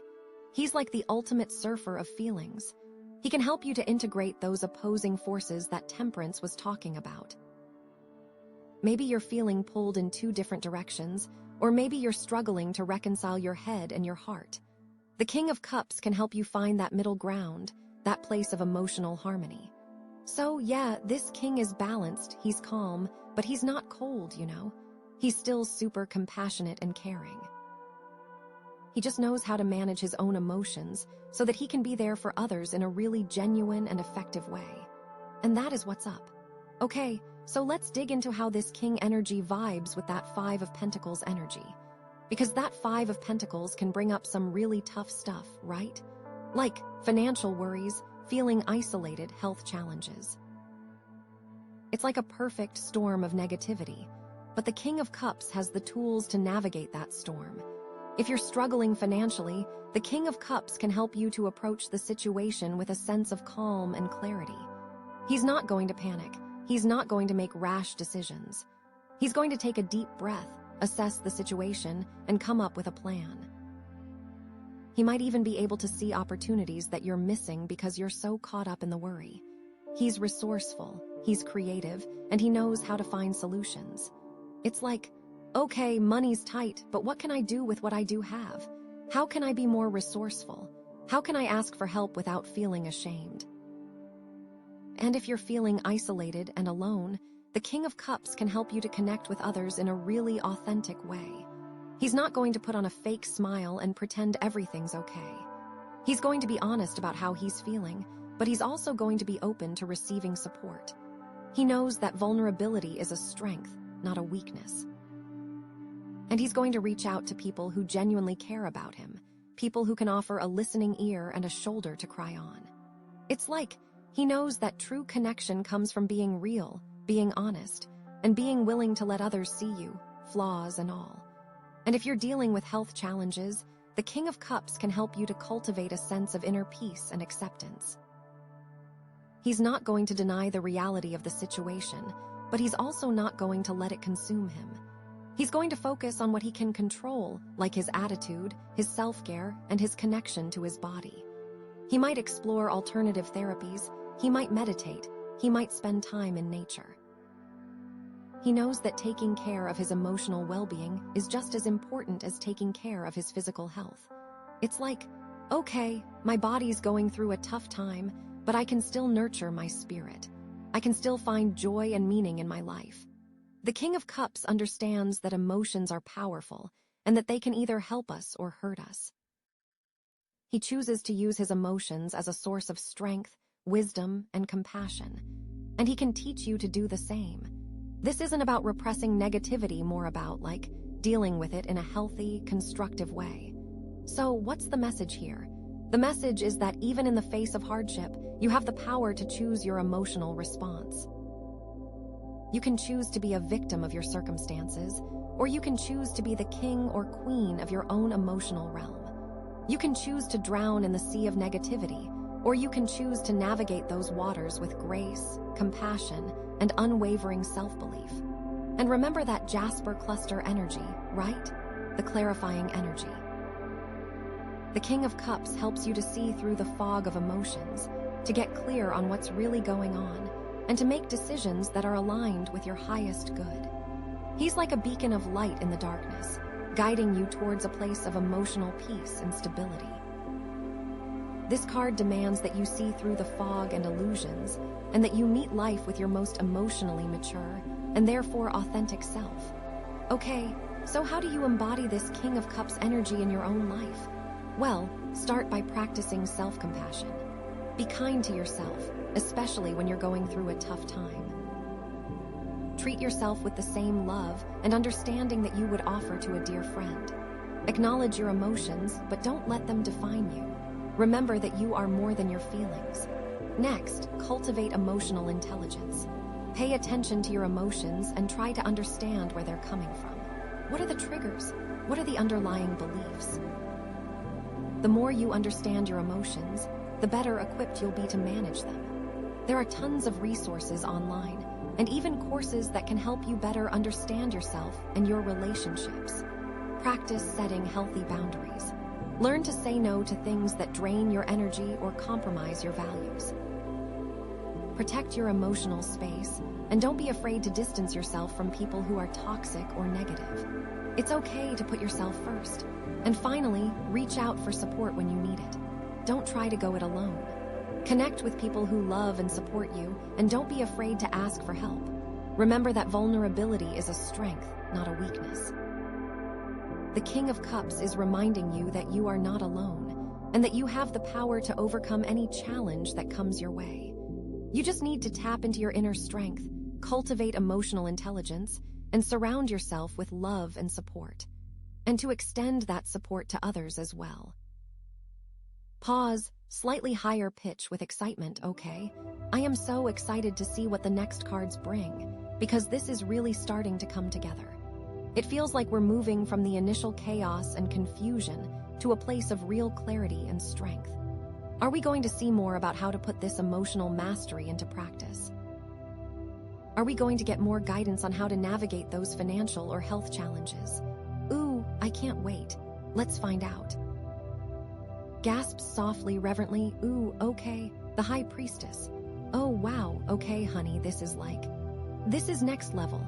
So after all that King of Cups energy, which is already so powerful, so emotionally intelligent, we get the High Priestess, who is all about intuition, mystery, and the subconscious. This is deep, deep diving into your inner knowing, your gut feelings, like the stuff that you can't always explain, but you just know, you know? Like, the King of Cups is amazing at managing emotions and being compassionate, but the High Priestess is the one who understands where those emotions are coming from in the first place. She's like the source, the wellspring of intuition. She doesn't need logic or reason, she just knows. Think of her as the wise woman, the mystic, the one who sees beyond the veil. She's sitting there in her temple, guarding the secrets of the universe, and she's inviting you to come inside and discover your own inner wisdom. I get chills when I see this card. I'm not even kidding. She's so powerful, but it's a quiet power. It's not about being loud or assertive. It's about being receptive and trusting your inner guidance. Now, how does this connect to the Seven of Cups, that crazy card of choices and illusions? Well, remember how we were talking about getting caught up in fantasies and not really seeing things clearly? The High Priestess is like, okay, let's cut through all the BS and get to the truth. She can help you to see which of those options are truly aligned with your soul's purpose, and which ones are just shiny distractions. It's like, instead of just looking at all the pretty cups, she's telling you to close your eyes, take a deep breath, and ask yourself, what do I truly desire? What feels right in my heart? And then trust the answer that comes up. That's your intuition talking, and the High Priestess is urging you to listen. She's like, those shiny cups might look tempting, but your intuition knows what's best for you. I think, too, that with the Seven of Cups, there's a feeling of being overwhelmed, right? Like, so many choices, so many possibilities, it's hard to know where to start. But the High Priestess brings a sense of calm and clarity. She's like, you don't have to do everything at once. You don't have to figure it all out right now. Just take one step at a time and trust that you're being guided. And how does she play with Temperance, our card of balance and harmony?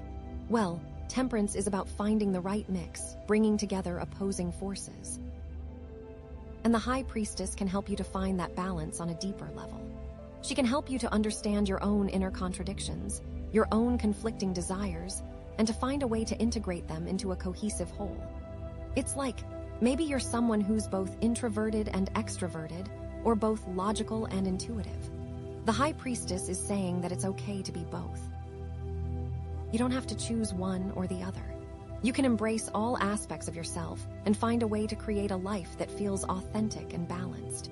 You know, I think of the High Priestess as being connected to the moon, and the moon is all about cycles and rhythms. So, she's reminding you that life is not always going to be easy, that there will be times of darkness and times of light.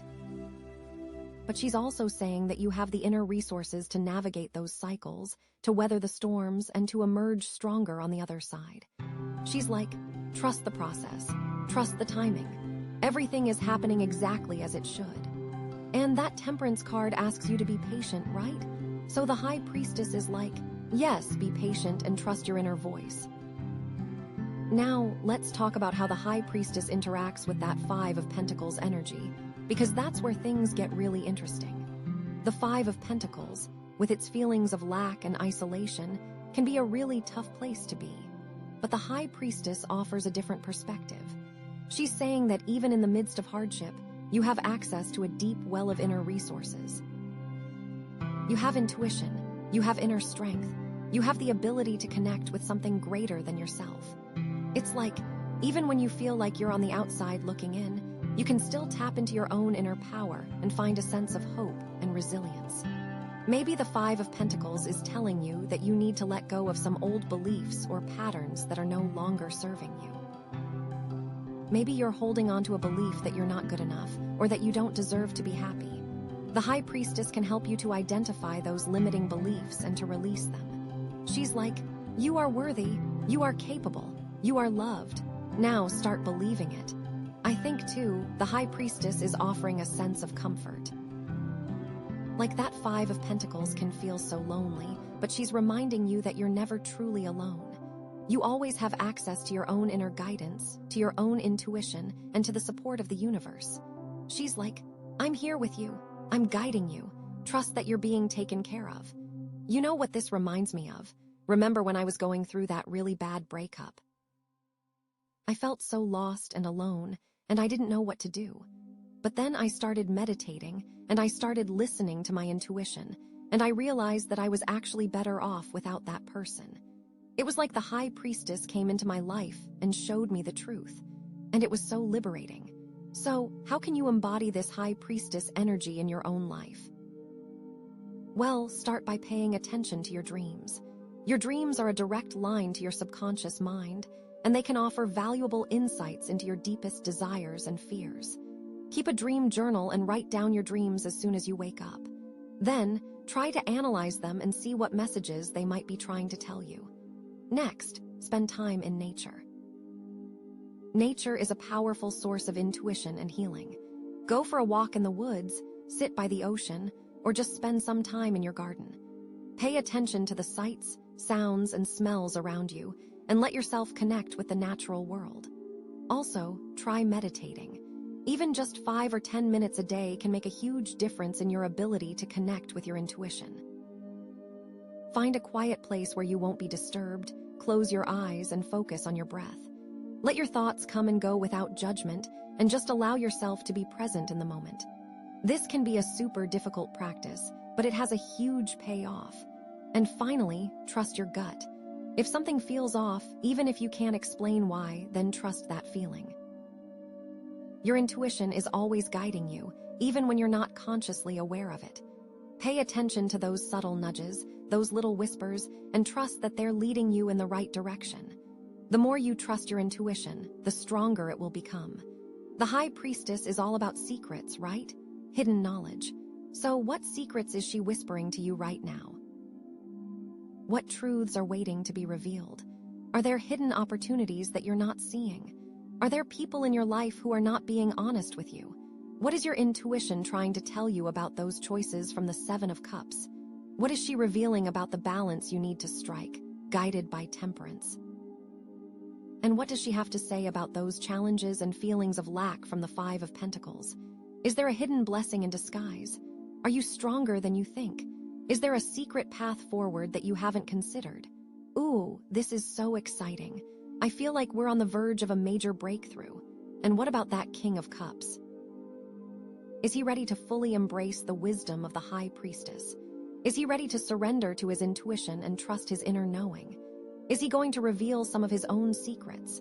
What if the King of Cups is the High Priestess in disguise, and this is about recognizing the divine feminine within? Oh my gosh. Okay, I seriously cannot wait to pull the next card. Are we going to get more clarity on these secrets? Are we going to see how to put this intuition into action? This is getting so good. Deep breath, eyes widening. Oh my gosh. Okay, so after all of that we have Judgment.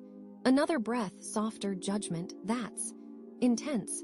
Okay, so like after all that introspection, all that intuition from the High Priestess, all that emotional intelligence from the King of Cups, Judgment is like the universe is giving you a wake-up call. It's a cosmic alarm clock going off, saying, okay, it's time to rise and shine, time to face the music. This card is all about reckoning, about rebirth, about answering a call. It's like a moment of truth, you know? Are you ready to step into your highest self? Are you ready to leave the past behind and embrace a brand new beginning? It's a biggie. Okay, so let's rewind for a sec and think about that Seven of Cups. All those choices, all those illusions, all those possibilities. Judgment is like, okay, time to make a decision. Which of those cups are you actually going to drink from? Which path are you going to choose? It's like the universe is saying, you can't stay stuck in fantasy land forever. You need to get real and start taking action. Were some of those choices misguided? Were they based on ego or wishful thinking rather than your true desires? This card is asking you to face the consequences of those choices, to learn from your mistakes, and to move forward with a newfound sense of clarity and purpose. It's like time to own your story, you know. Like, remember that Instagram influencer thing I was talking about? Judgment would be like, okay, you tried it, it didn't work, but what did you learn from that experience? How can you use that knowledge to make better choices in the future? Like, what's your calling, really? What's going to make you feel fulfilled? And okay, let's bring temperance into this. Temperance, that beautiful card of balance and harmony. Judgment is like, okay, have you really found that balance? Are you truly living in alignment with your values? This card can reveal any areas where you're still out of sync, any places where you're not being true to yourself. Maybe you've been sacrificing your own needs in order to please others, or maybe you've been neglecting your spiritual side in favor of material pursuits. Judgment is calling you to restore that balance, to realign yourself with your highest self. It's like if temperance is about finding the perfect recipe for your life, judgment is about making sure you're actually following that recipe, and not just like throwing a bunch of random ingredients into the pot. Are you really being moderate? Or are you just telling yourself that? Oh, and you know what else? Temperance is also about patience.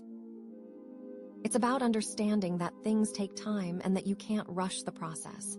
But judgment is like, okay, patience is important, but don't let it turn into procrastination. Don't use it as an excuse to avoid taking action. There's a time for waiting, and there's a time for moving forward. And judgment is telling you that it's time to move.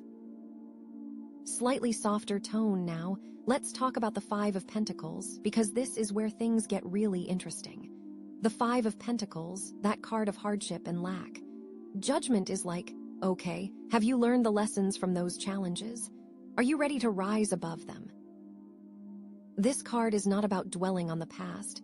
It's about using your past experiences to fuel your future growth. It's about transforming your pain into power. The Five of Pentacles can make you feel like you're trapped in a cycle of negativity, but judgment is offering you a way out. It's like, remember that time I lost my apartment and had to sleep on my friend's couch? Judgment would be like, okay, that was a really tough time, but what did you learn from that experience? Did it make you stronger? Did it make you more compassionate? Did it teach you the importance of community? Now, how can you use those lessons to create a more stable and secure future for yourself? I think, too, that judgment is a reminder that even in the darkest of times, there is always hope. Even when you feel like you're at your lowest point, you have the power to turn things around. You have the power to create a new beginning. It's like the Five of Pentacles is the bottom, right? So the only way to go is up, and judgment is giving you the wings to fly. It's a huge shift and a major positive turn after that lonely card. And what about our King of Cups? Oh, honey, this is so good. So the King of Cups, that master of emotional intelligence.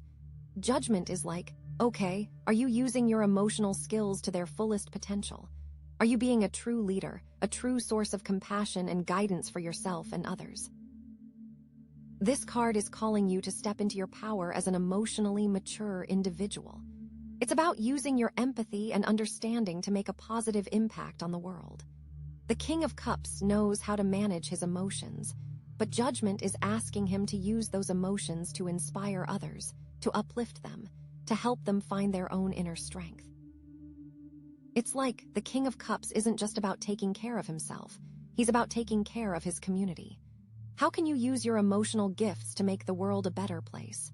This could be a time for you to mentor someone, or to volunteer, or to just be a more supportive friend or family member.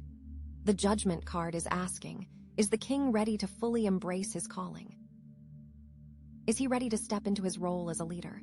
Is he ready to use his emotional mastery to make a real difference in the world? Slight gasp, and finally, the High Priestess. Oh my gosh, this is so exciting. So the High Priestess, that queen of intuition and inner knowing. Judgment is like, okay, have you been listening to your intuition? Have you been trusting your inner guidance? Or have you been ignoring those whispers and going against your own truth?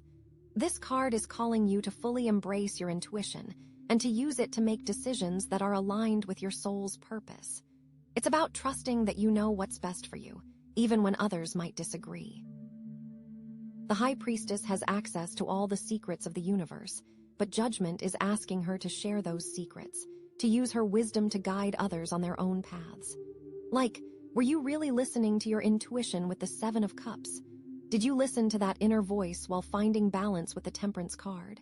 The High Priestess is like, okay, the time for hiding is over. I've been sitting here with my secrets, but it's time to share them. It's a call to authenticity, a call to finally be who you really are. And you know what's really cool? I think, too, that Judgment is a reminder that we are all connected. We are all part of something larger than ourselves. And when one of us rises, we all rise. So by answering your own call, by stepping into your own power, you're also helping to uplift the entire planet. Oh my gosh. And remember that Jasper cluster energy, right? The clarifying energy. Judgment is like a magnifying glass, bringing everything into sharp focus. It's helping you to see the truth, to understand your purpose, and to make decisions that are aligned with your highest good. This card is asking you to be brutally honest with yourself, to look at your life, your choices, your beliefs, and ask yourself, is this really who I am? Is this really what I want? If the answer is no, then it's time to make a change. It's time to let go of the old and embrace the new. It's time to rise up and become the person you were always meant to be. The time for judgment is now, but in a good way. So the message here is clear. Answer the call. Step into your power, embrace your truth. The universe is waiting for you to rise. And remember to apply that Jasper cluster clarity while doing it. Pause, takes a deep breath. Okay, this is so intense. But what does it all mean? What's the final piece of the puzzle? Are we going to see what this new beginning looks like? Are we going to get guidance on how to make these changes? What's the next step on this journey? Oh, I am on the edge of my seat. One card left. Slight gasp, almost a whisper. Oh wow, okay, the Eight of Swords. Pause, okay, this is interesting. After that huge call to action from Judgment we get the Eight of Swords, this card can be a little confronting, you know. It often represents feeling trapped, restricted, limited by your own thoughts and beliefs. It's like you're surrounded by obstacles, but they're mostly in your head. It's that feeling of being stuck, paralyzed by fear and not seeing a way out. You're blindfolded. So right away, I'm thinking about that Seven of Cups, all those choices and possibilities. And now it's like, wait, am I actually trapped by those choices? Did I make the wrong decisions, and now I'm stuck with the consequences? Because the Eight of Swords can definitely show up when you're feeling overwhelmed by past choices. It's like, oh my gosh, I had so many options, and I chose the wrong one, and now I'm completely stuck in this situation, and there's no way out. Maybe you're feeling trapped in a job that you hate, but you're afraid to quit because you don't know what else you would do. Or maybe you're in a relationship that's not working, but you're afraid to leave because you don't want to be alone. Or maybe you made a financial decision that you regret, and now you're feeling trapped by debt. It's like you see all these walls around you, but you don't realize that you actually have the power to tear them down, you know? You're not really restrained. The key here is to realize that the limitations are often self-imposed. It's your own thoughts and beliefs that are keeping you stuck, not the external circumstances. But it's hard to see that when you're in the middle of it, right? Like you're so focused on the obstacles that you don't see the open path right in front of you. This is about realizing that your mind creates your reality, and you have the ability to change your reality by changing your thoughts. And how does this connect with Temperance, our card of balance and harmony? Well, the Eight of Swords often shows up when there's a lack of balance in your life. Maybe you're giving too much to others and not enough to yourself. Maybe you're focusing too much on work and not enough on your relationships. Or maybe you're neglecting your physical health in favor of other pursuits. Whatever it is, that imbalance is creating a sense of restriction and trapping you in this state of mind. It's like you're so busy juggling all these different responsibilities that you don't have time to take care of yourself. And then you end up feeling overwhelmed, exhausted, and trapped. You feel so bound by the choices you've made to keep things balanced. The Eight of Swords is like a cosmic 2x4 to the forehead, saying, "Hey, you need to find some balance. You need to prioritize your own well-being. Otherwise, you're going to burn out." So, what area of your life feels the most out of balance right now? Is it your work life, your love life, your social life, your physical health? Once you identify that area, you can start taking steps to restore some balance. Maybe you need to say no to some commitments, or delegate some responsibilities, or just take some time for yourself each day to relax and recharge. And okay, let's talk about the Five of Pentacles, that card of hardship and lack. The Eight of Swords can definitely amplify those feelings of lack and isolation. It's like you're already feeling down on your luck, and then you add the feeling of being trapped on top of that, and it's a recipe for despair. Maybe you're feeling trapped by your financial situation. You feel like you'll never get out of debt, or that you'll never be able to afford the things you want. Or maybe you're feeling trapped by your health. You feel like your body is letting you down, and that you'll never be able to live a normal life. Whatever it is, the Eight of Swords is making you feel like you're completely powerless. You are not powerless. But here's the thing. Even in the midst of hardship, you still have the power to choose your thoughts and beliefs. You can choose to focus on what you lack, or you can choose to focus on what you have. You can choose to feel helpless, or you can choose to feel empowered.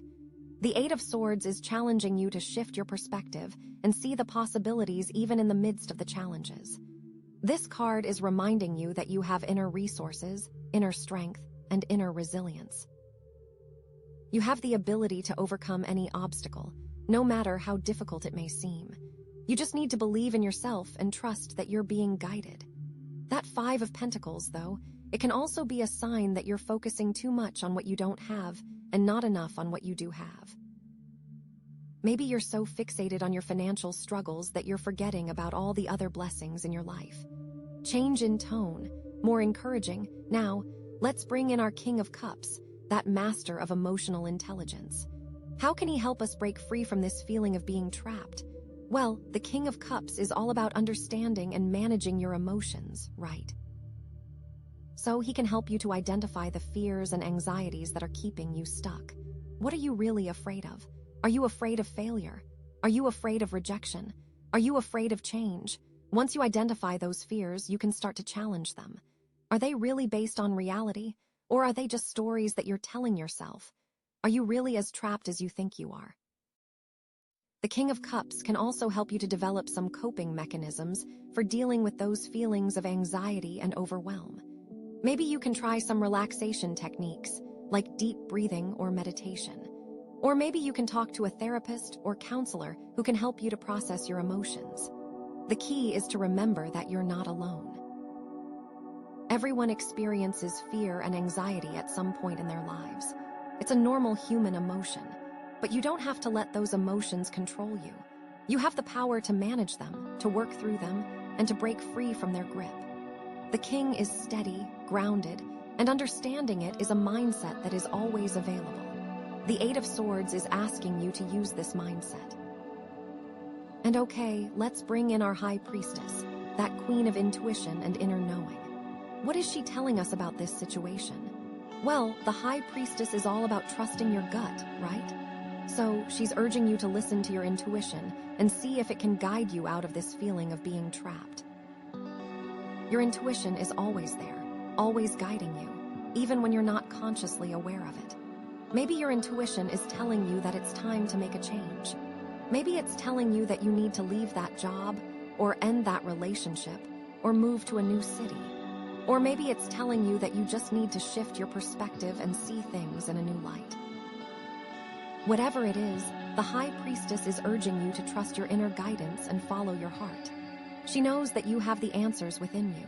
You just need to quiet your mind, listen to your intuition, and trust that you're being led in the right direction. Let it be that guiding voice. So, what is your intuition telling you about those choices from the Seven of Cups? Is it guiding you towards a specific path? Is it warning you about a potential danger? Is it urging you to take a leap of faith? Or what is she revealing about the balance you need to strike, guided by temperance? Is she showing you where you're out of alignment? Is she helping you to prioritize your own well-being? And what does she have to say about those challenges and feelings of lack from the Five of Pentacles? Is she revealing a hidden blessing in disguise? Is she showing you that you're stronger than you think? And finally, let's bring in Judgment, that card of reckoning and rebirth.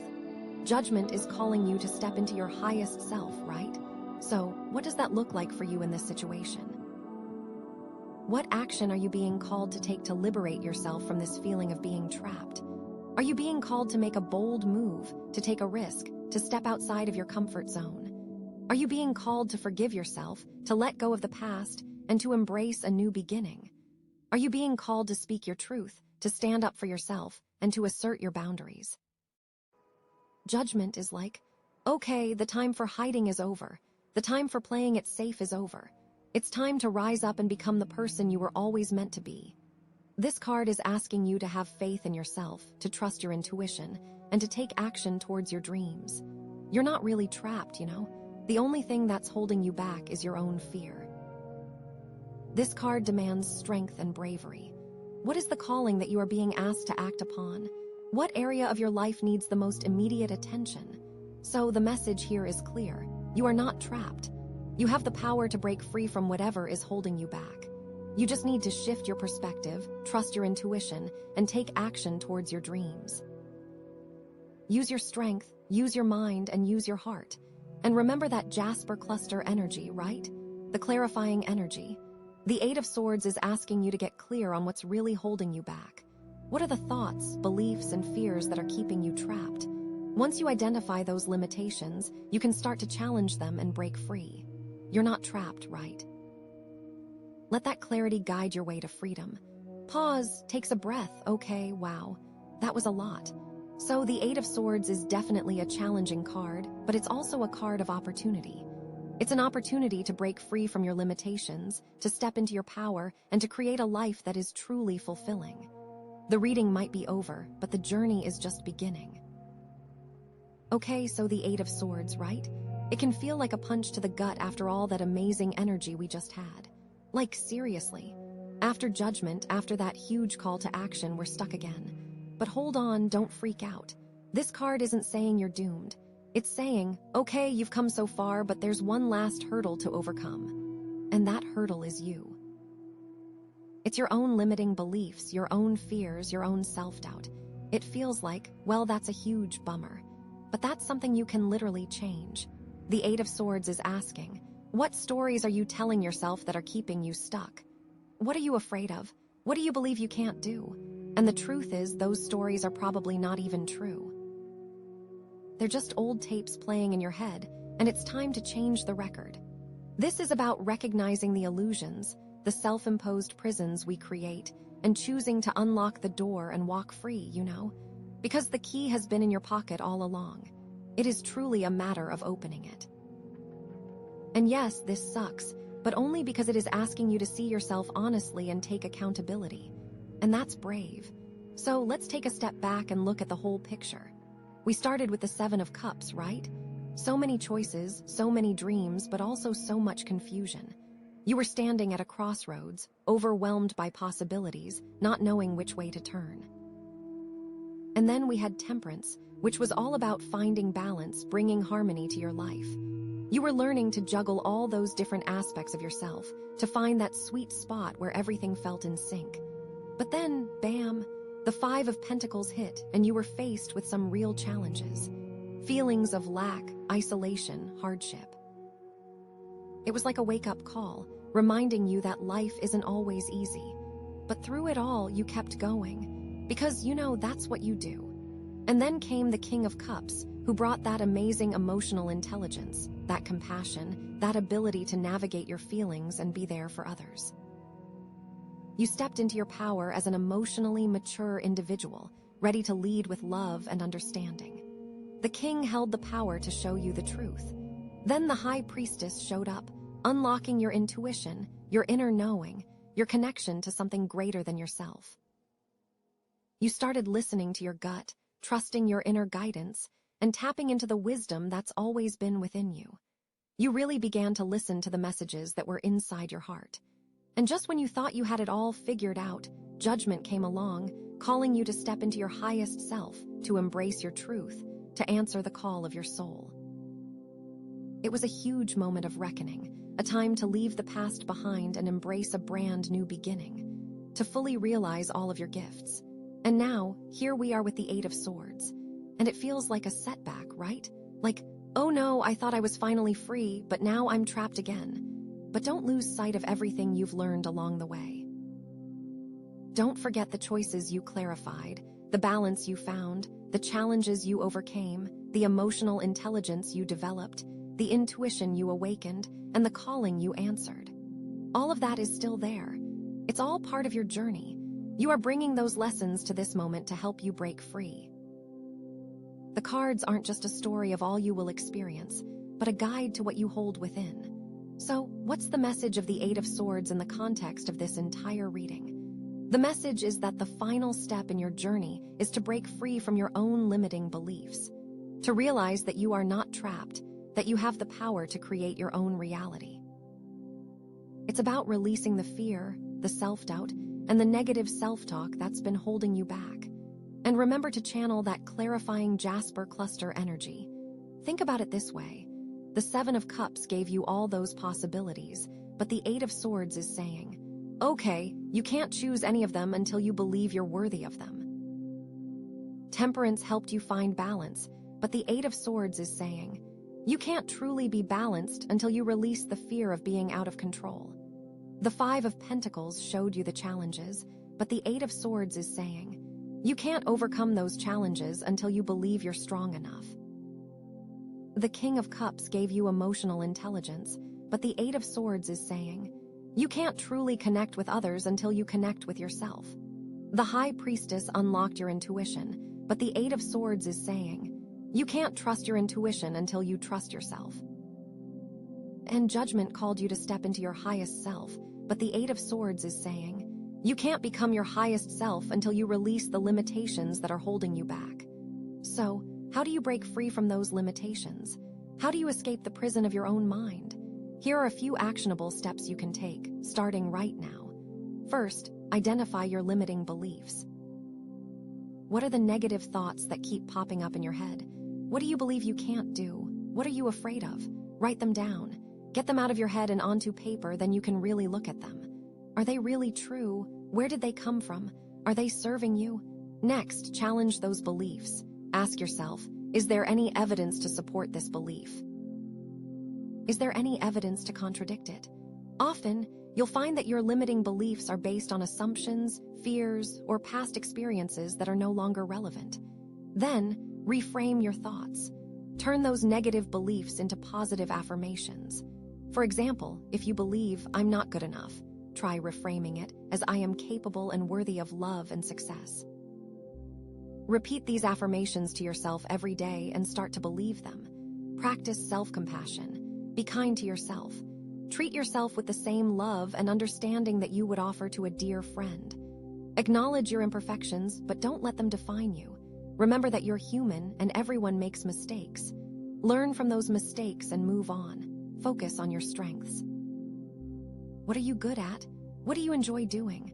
What makes you unique? Focus on your talents and use them to create a life that is fulfilling and meaningful. Take small steps. Don't try to change everything at once. Start with one small goal and work towards it gradually. Celebrate your progress along the way. Every small victory is a step in the right direction. Surround yourself with positive people. Spend time with people who support you, encourage you, and believe in you. Distance yourself from people who are negative, critical, or draining. You need to have people who believe in the real you. Seek professional help. If you're struggling to overcome your limiting beliefs on your own, don't be afraid to seek help from a therapist, counselor, or coach. They can provide you with support, guidance, and tools to help you break free. Remember that Jasper cluster energy, that clarifying light? Use it to illuminate those dark corners of your mind, to expose those limiting beliefs, and to see yourself clearly with all your strengths and all your potential. The Eight of Swords is not the end of the story. It's just a challenge. It's an opportunity to grow, to learn, and to become an even stronger, more resilient version of yourself. You are not trapped. You are powerful. You are capable. You are worthy. Believe it. The king, the priestess, and the universe all believe in you. So take a deep breath, release those limiting beliefs, and step into your power. The world is waiting for you. It needs your unique gifts, your unique talents, your unique perspective. Don't let anything hold you back. You've come so far and you're so close to achieving your dreams. Don't give up now. You've got this. You are radiant, you are loved, you are capable, and you are absolutely worthy of all the good things life has to offer. Go get 'em. And thank you for allowing me to be a part of your incredible journey. Remember that everything is happening exactly as it should. Hey there, my friend. Welcome. So glad you're here. You chose the Aquamarine sphere, and Aquamarine is all about balance, right? And this particular sphere is really singing about fluid communication, about harmonizing your inner voice. And that's really the theme of this reading, so let's dive right in, okay? Wow, these cards are potent. We have Justice, the Page of Swords, and the World. It's like a journey, you know? A journey toward finally speaking your truth and stepping into a brand new chapter. Let's unpack this because, oh my gosh, there's so much here. So first, let's look at Justice. Justice is all about fairness, balance, and, well, justice. But it's not just about legal stuff, you know. It's about aligning with your own inner truth and making decisions that are in harmony with your values. It's about cause and effect, and understanding that every action has a consequence. This card asks you to really examine your life and see where things might be out of alignment. Are you being honest with yourself? Are you treating others fairly? Are you taking responsibility for your actions? These are the kinds of questions that Justice brings up. And it can be a little uncomfortable, right? Because it forces you to look at the shadow side of things, the parts of yourself that you might not be so proud of. But the thing is, acknowledging these shadows is the first step toward healing and growth. Justice isn't about punishment. It's about learning from your mistakes and creating a more balanced and harmonious life. It's about finding equilibrium. Think of it like a scale, you know? Everything needs to be in balance for things to work properly. Maybe you've been feeling like things are unfair lately, like you're not getting what you deserve. Or maybe you've been feeling guilty about something you've done. Justice says that whatever is out of balance will eventually be brought into alignment. The universe has a way of evening things out, you know. But it's not just about waiting for the universe to do its thing. It's also about taking proactive steps to create more fairness in your own life.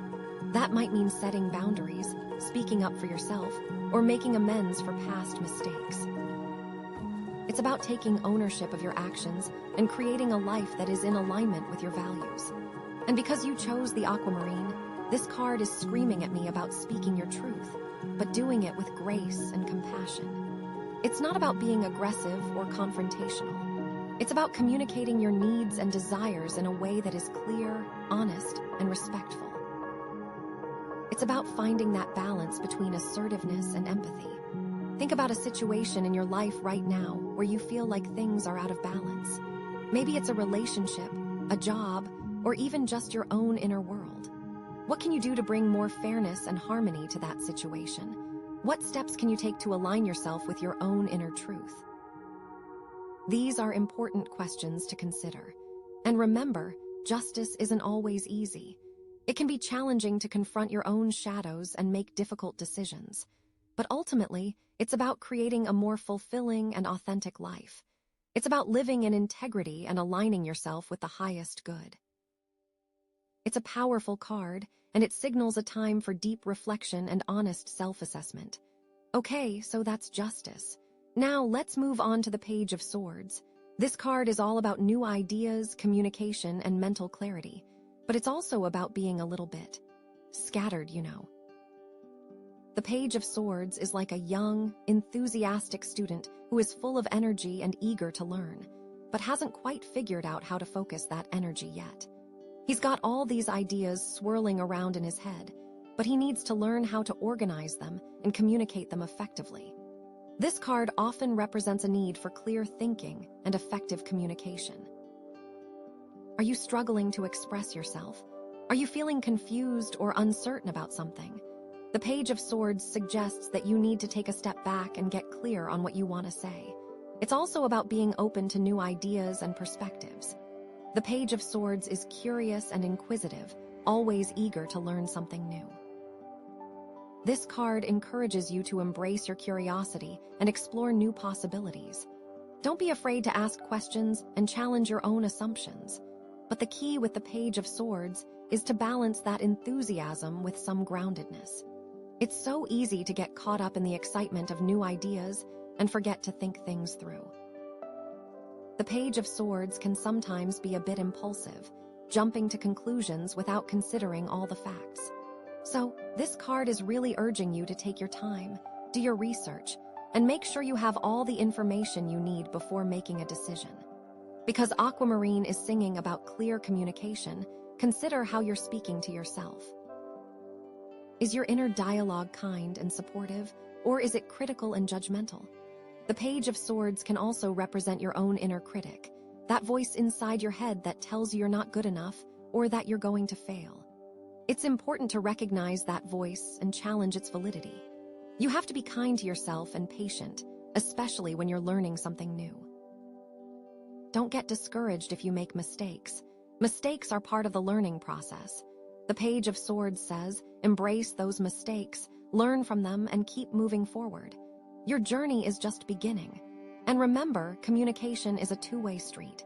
The Page of Swords encourages you to listen as well as speak. Be open to hearing other people's perspectives, even if they differ from your own. You might be surprised at what you can learn. So, with the Page of Swords, it's all about embracing your curiosity, communicating clearly, and staying grounded in the process. It's about being open to new ideas, but also taking the time to think things through. It's about being kind to yourself and patient as you learn and grow. This card is so full of potential. Okay, are you ready to talk about the world? Because, oh my gosh, this card is huge. The world represents completion, fulfillment, and new beginnings. It's the culmination of a long journey, a sense of having achieved your goals and reached your full potential. It's like you've climbed the mountain, and now you're standing at the top, looking out at the vast expanse of possibilities that lie before you. This card is all about celebrating your accomplishments and acknowledging how far you've come. You've learned so much, overcome so many challenges, and now you're finally ready to reap the rewards of your hard work. The world signals a time of great joy and satisfaction. But it's not just about basking in the glory of your achievements. It's also about recognizing that every ending is a new beginning. The world represents the completion of one cycle and the start of another. It's like graduating from school, you know? You've finished one chapter of your life, but now you're ready to embark on a new adventure. This card encourages you to embrace change and be open to new experiences. Don't be afraid to step outside your comfort zone and explore new possibilities. The world is full of wonder and excitement, and there's so much to discover. But here's the kicker: you can't really appreciate the world without having gone through the lessons of justice and the mental processing of the Page of Swords.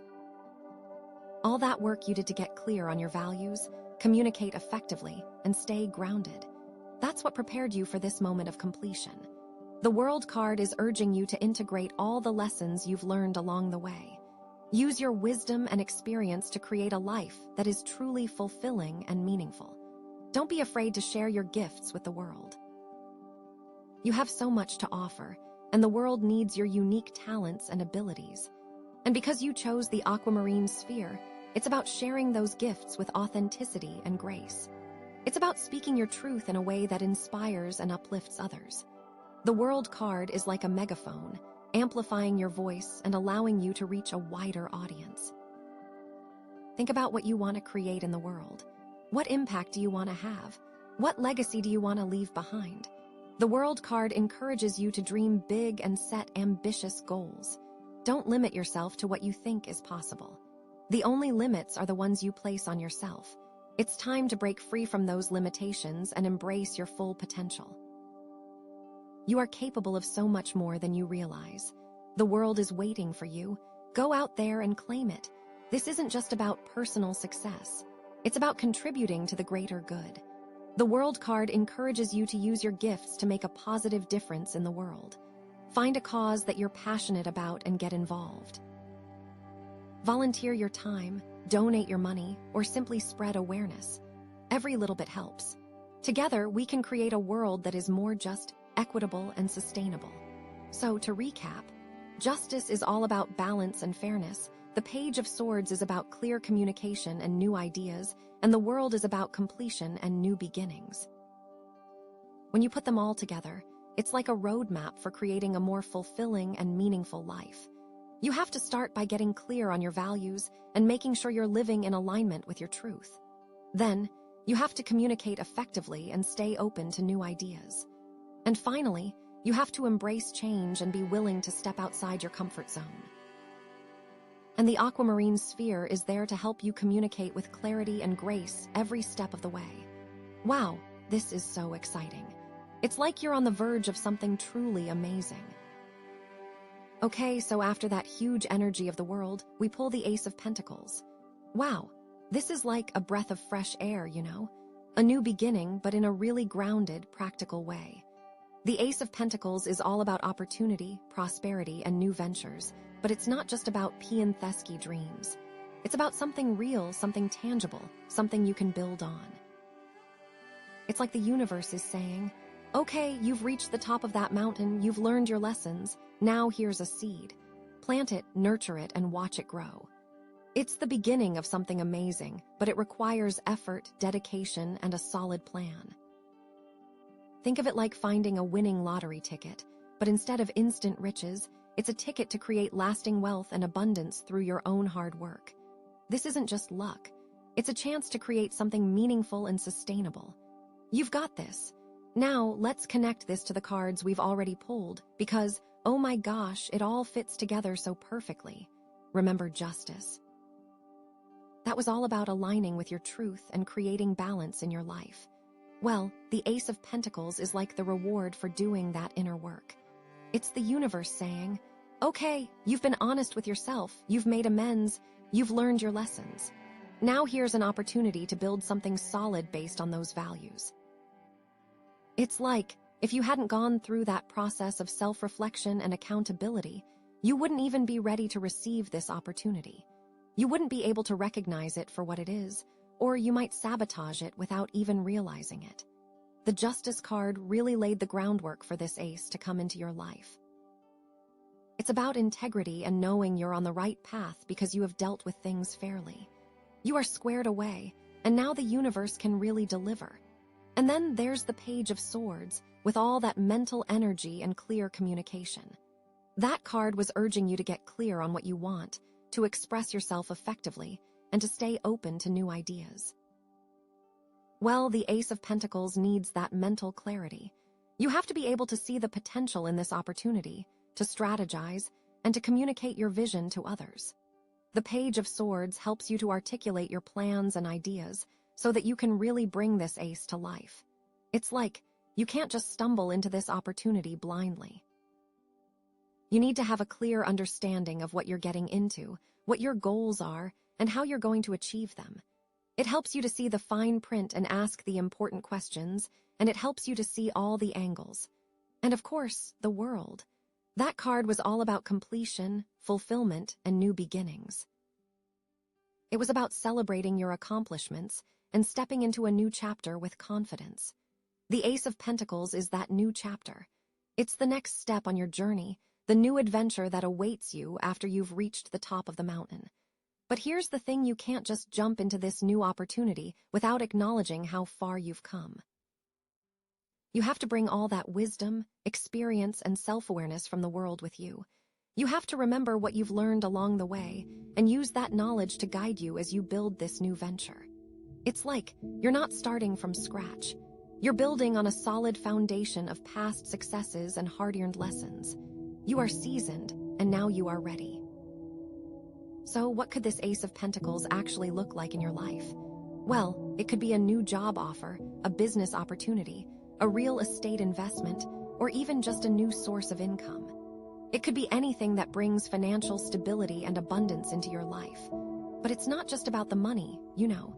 It's also about feeling secure, grounded, and in control of your finances.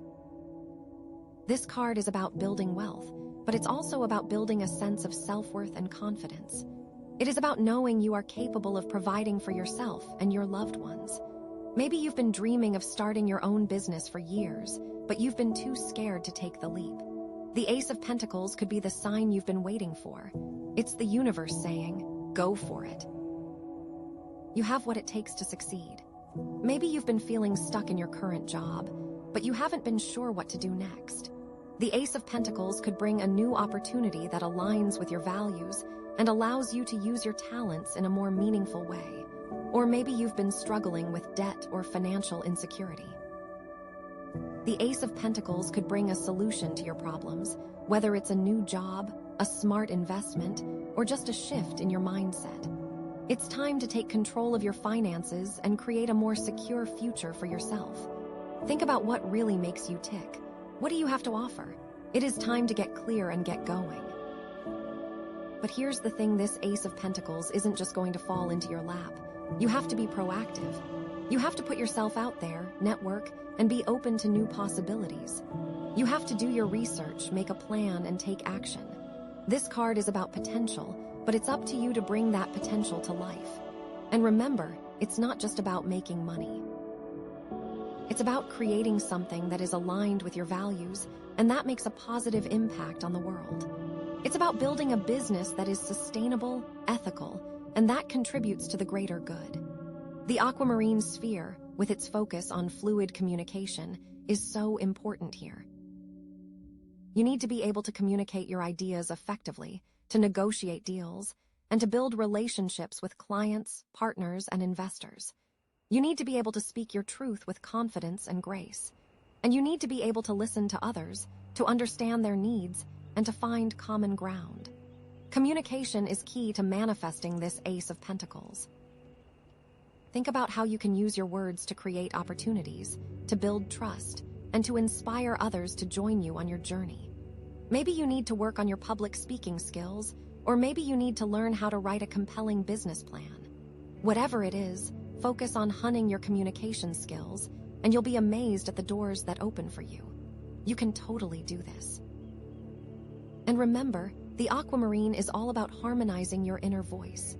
That means aligning your thoughts, feelings, and actions with your highest aspirations. When you're clear on your values and you're living in alignment with your truth, you become a magnet for opportunities. People are drawn to your authenticity and your passion, and they want to be a part of what you're creating. So take some time to connect with your inner self, to get clear on your goals, and to visualize your success. Believe in yourself and know that you have the power to manifest your dreams. The universe is conspiring to help you succeed. It is all aligning perfectly just for you. Okay, wow, so the Ace of Pentacles is all about new opportunities and building a solid foundation, right?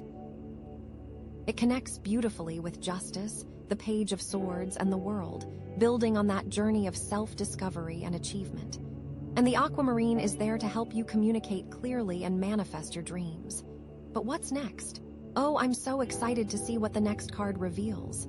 Are you ready? Let's pull it. Okay, wow. So after that Ace of Pentacles, with all that potential just waiting to be unlocked, we pull Judgment. Oh my gosh, this is huge, you know? Like, this isn't just about a little opportunity, this is about a complete transformation, a total rebirth. It's like the universe is hitting the reset button, but in the best possible way. Judgment is all about awakening, about hearing the call to be your highest self. It's about finally shedding the old skin, the old beliefs, the old patterns that have been holding you back. It's like you've been asleep for a long time and now you're finally waking up to who you truly are and what you're truly capable of. It's a resurrection, a rebirth of the spirit. It's powerful stuff. Think of it like this. You've been living your life according to certain rules and expectations, maybe ones that were imposed on you by your family, your friends, or society. But deep down, you knew something wasn't quite right. You felt like you were playing a role, wearing a mask, pretending to be someone you weren't.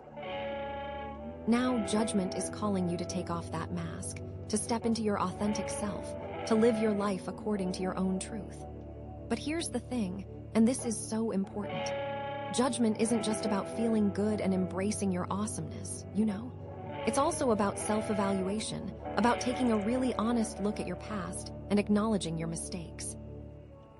It's about forgiving yourself for those mistakes and learning from them, so you can move forward with wisdom and compassion. It's like you can't really be reborn until you've acknowledged the old self that needs to die. You can't really step into your highest potential until you've forgiven yourself for not living up to it in the past. This is about radical self-acceptance and radical self-forgiveness. It's about understanding that you're human, that you're going to make mistakes, but that those mistakes don't define you. They're just opportunities for growth. And remember justice. That card was all about fairness, balance, and taking responsibility for your actions. Well, judgment is like the ultimate consequence of justice, you know. It's like, if you've been living in alignment with your truth, if you've been treating others fairly, if you've been taking responsibility for your actions, then judgment is going to be a really positive experience for you. It's going to feel like a liberation, a validation, a celebration of your awesomeness. But if you've been avoiding the truth, if you've been treating others unfairly, if you've been shirking your responsibilities, then judgment might feel a little bit more challenging. It might feel like a wake-up call, a reckoning, a moment of truth. But even if it's challenging, it's still a gift, you know. Because it's giving you the opportunity to course correct, to make amends, to start living a more authentic and fulfilling life. It's like judgment is the universe saying, okay, you've had your chance to learn these lessons. Now it's time to put them into practice. It's time to step up and be the person you were always meant to be. So, whether it feels good or challenging, embrace it. It's a sign that you're on the right track, that you're evolving, that you're becoming more fully yourself. And think about the Page of Swords. That card was all about new ideas, communication, and mental clarity, but also about being a little bit scattered, a little bit unfocused. Well, judgment is like the ultimate focus, you know. It's like all those scattered ideas and thoughts are finally coming together into a clear vision of who you are and what you're meant to do. It's like the Page of Swords was searching for his purpose, searching for his truth, and now judgment is revealing it to him. It's like, aha, this is what I'm here to do. This is who I'm meant to be. And with that clarity comes a sense of confidence and direction that the Page of Swords was lacking before. He's still curious and inquisitive, but now he has a focus, a mission, a sense of purpose. He's ready to take on the world. And of course, there's the world. That card was all about completion, fulfillment, and new beginnings. Well, judgment is like the bridge between those two things, you know. It's like you've completed one cycle, you've achieved your goals, you've reached a certain level of fulfillment, but now it's time to move on to something even bigger and better. It's like the world was the graduation ceremony, and judgment is the commencement speech. It's the universe saying, congratulations, you've done great. Now go out there and make a difference in the world. Use your gifts, your talents, your wisdom to create something amazing. It's a call to action, a call to service, a call to live your life with purpose and passion. Judgment is not just an ending, it's a powerful transition, a moment of rebirth that propels you forward. And then we have that Ace of Pentacles, right? That was all about new opportunities, prosperity, and building something solid. Well, judgment is like the ultimate validation of that opportunity, you know. It's like the universe saying, yes, this is the right path for you. This is the opportunity you've been waiting for. Go for it. But it's not just about the money, it's also about the meaning, the purpose, the impact you're going to make with that opportunity.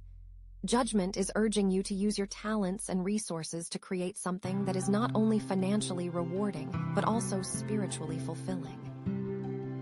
It's about building a business that is aligned with your values, that makes a positive difference in the world, that leaves a lasting legacy. It's like the Ace of Pentacles was the seed, and judgment is the fertilizer. It's helping that seed to grow into something strong and vibrant and beautiful. It's giving you the confidence, the courage, the clarity to take that opportunity and run with it, to turn it into something truly extraordinary. So, how does this all connect to the Aquamarine sphere and that fluid communication? Well, judgment requires you to communicate with yourself on a deeper level than ever before. It's about really listening to your inner voice, about trusting your intuition, about being honest with yourself about what you truly want and need. It's like the Aquamarine is amplifying your inner voice, making it louder and clearer, so you can't ignore it anymore. It's helping you to cut through the noise and the distractions and the doubts and to connect with your own inner wisdom. And it's also about communicating your truth to the world. It's about speaking your mind, sharing your gifts, expressing your creativity in a way that is authentic and empowering. It's like the Aquamarine is helping you to find the right words, the right tone, the right way to communicate your message so that it resonates with others and inspires them to take action. It's about using your voice to create positive change in the world, to uplift and inspire others, to share your unique perspective and wisdom. Think about it like this.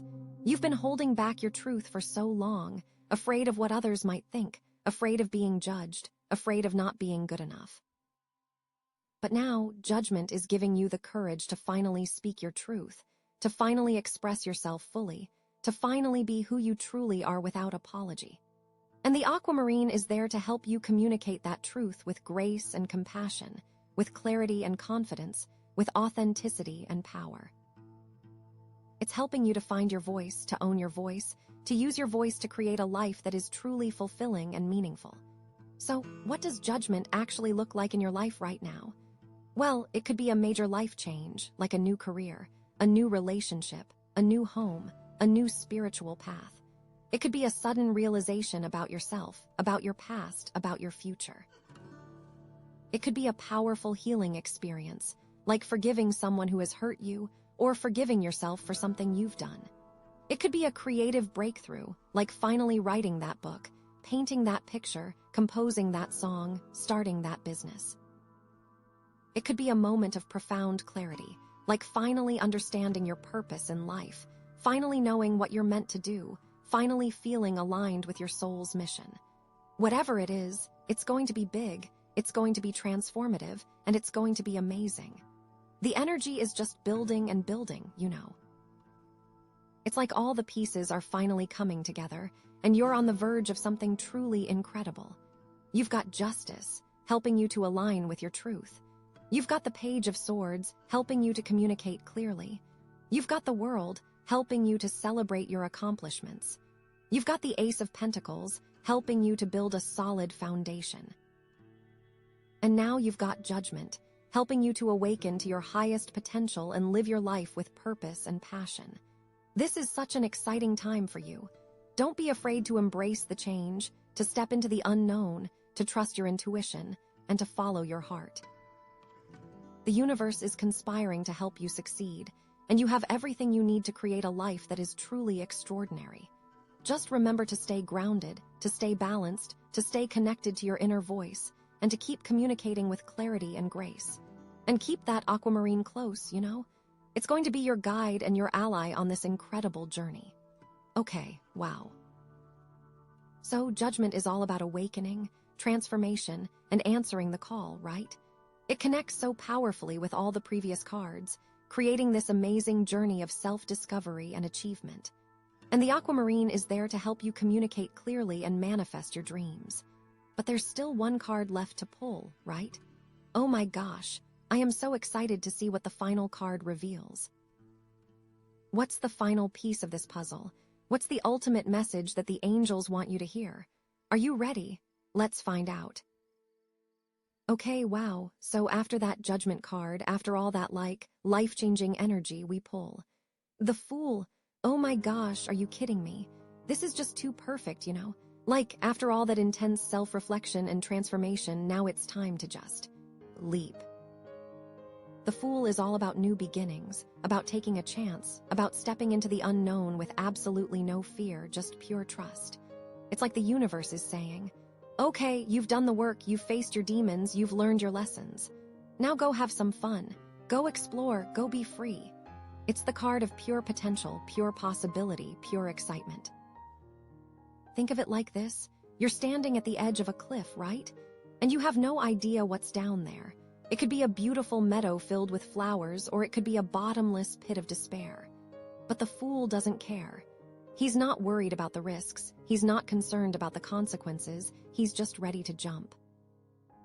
He trusts that the universe will catch him if he falls, or that he'll learn to fly on the way down. It's about having that childlike faith, that unshakable belief that everything is going to be okay, no matter what. It's about embracing the present moment and trusting that the future will unfold exactly as it's meant to. And because you chose the Aquamarine sphere, it's about speaking your truth as you leap, you know? It's about expressing your authentic self in every moment without worrying about what others might think. It's about following your intuition, even if it leads you down a path that seems crazy or illogical. It's about trusting that your inner voice is guiding you exactly where you need to go. It's so freeing, right? To just let go of all the expectations and the limitations and the fears and to just be yourself, fully and completely. So, how does the Fool connect to the cards we've already pulled? Because, oh my gosh, it's like they're all dancing together in perfect harmony. Remember Justice. That card was all about fairness, balance, and aligning with your truth. Well, the Fool is like the ultimate expression of that alignment, you know? It's like you've finally gotten clear on your values, you've made peace with your past, you've stepped into your power, and now you're ready to live your life according to your own rules. The Fool isn't bound by the rules of society. He's not afraid to challenge the status quo. He's not worried about fitting in. He's just being true to himself, and that's the most powerful thing you can do. And then there's the Page of Swords with all that mental energy and clear communication. That card was urging you to get clear on what you want, to express yourself effectively, and to stay open to new ideas. Well, the Fool is like the ultimate embodiment of that openness, you know. He's not attached to any particular outcome. He's not afraid to change his mind. He's not worried about being wrong. He's just curious and eager to learn, and he's willing to follow his curiosity wherever it leads him. It's like the Page of Swords has finally learned to trust his intuition and to let go of the need to control everything. He's still using his mind to analyze and to strategize, but he's also listening to his heart and following his gut. It's a beautiful balance, you know? And of course, there's the World. That card was all about completion, fulfillment, and new beginnings. It was about celebrating your accomplishments and stepping into a new chapter with confidence. Well, the Fool is that new chapter. It's the next step on your journey, the new adventure that awaits you after you've reached the top of the mountain. But here's the thing, you can't just stay on top of that mountain forever, you know? You have to keep moving, keep growing, keep exploring. The Fool is like the ultimate reminder that life is a journey, not a destination. It's about enjoying the ride, embracing the unexpected, and trusting that everything is happening for a reason. It's about letting go of the need to control the outcome and just allowing yourself to be guided by the universe. And then we had that Ace of Pentacles, which was about new opportunities and building a solid foundation. Well, the Fool might seem like the opposite of that, right? Like he's just wandering around aimlessly, without any plans or goals. But actually, the Fool is often the catalyst for new opportunities, you know. It's like when you're willing to take a risk and step outside your comfort zone, you open yourself up to all sorts of unexpected possibilities. The Fool is like a magnet for abundance, for synchronicities, for good luck. He trusts that the universe will provide for him, and it always does. And finally, there was Judgment, with all that awakening and transformation. Well, the Fool is like the ultimate expression of that transformation, you know. It's like you've shed all the old layers, you've released all the old beliefs, you've stepped into your authentic self, and now you're ready to live your life to the fullest. The Fool is not afraid to be different. He's not afraid to be vulnerable. He's not afraid to be himself. He's just radiating joy and authenticity, and that's the most attractive thing in the world. So, what could the Fool actually look like in your life right now? Well, it could be a sudden urge to travel, to quit your job, to start a new hobby, to move to a new city. It could be anything that feels exciting and spontaneous. It could be a chance encounter with someone who changes your life, a new opportunity that comes out of nowhere, a creative breakthrough that unlocks your potential. It's really about trusting those gut feelings, you know? That inner guidance that's saying, go for it. Take the leap. You've got nothing to lose. Maybe you've been feeling stuck in a rut lately, like you're just going through the motions and not really living your life. The Fool could be the sign you've been waiting for, the permission to break free from those limitations and to start living with more passion and purpose. Maybe you've been dreaming of doing something crazy and adventurous, but you've been too scared to actually do it. The Fool is telling you to stop being afraid and to just go for it. What's the worst that could happen? You might fail, but you'll learn something in the process, and you'll have a great story to tell. You might succeed beyond your wildest dreams, and you'll discover a whole new world of possibilities. It's time to embrace the unknown and to trust that the universe has your back. This is about living in the moment and trusting your intuition. This is about shedding those old skins and really going for it. But here's the thing.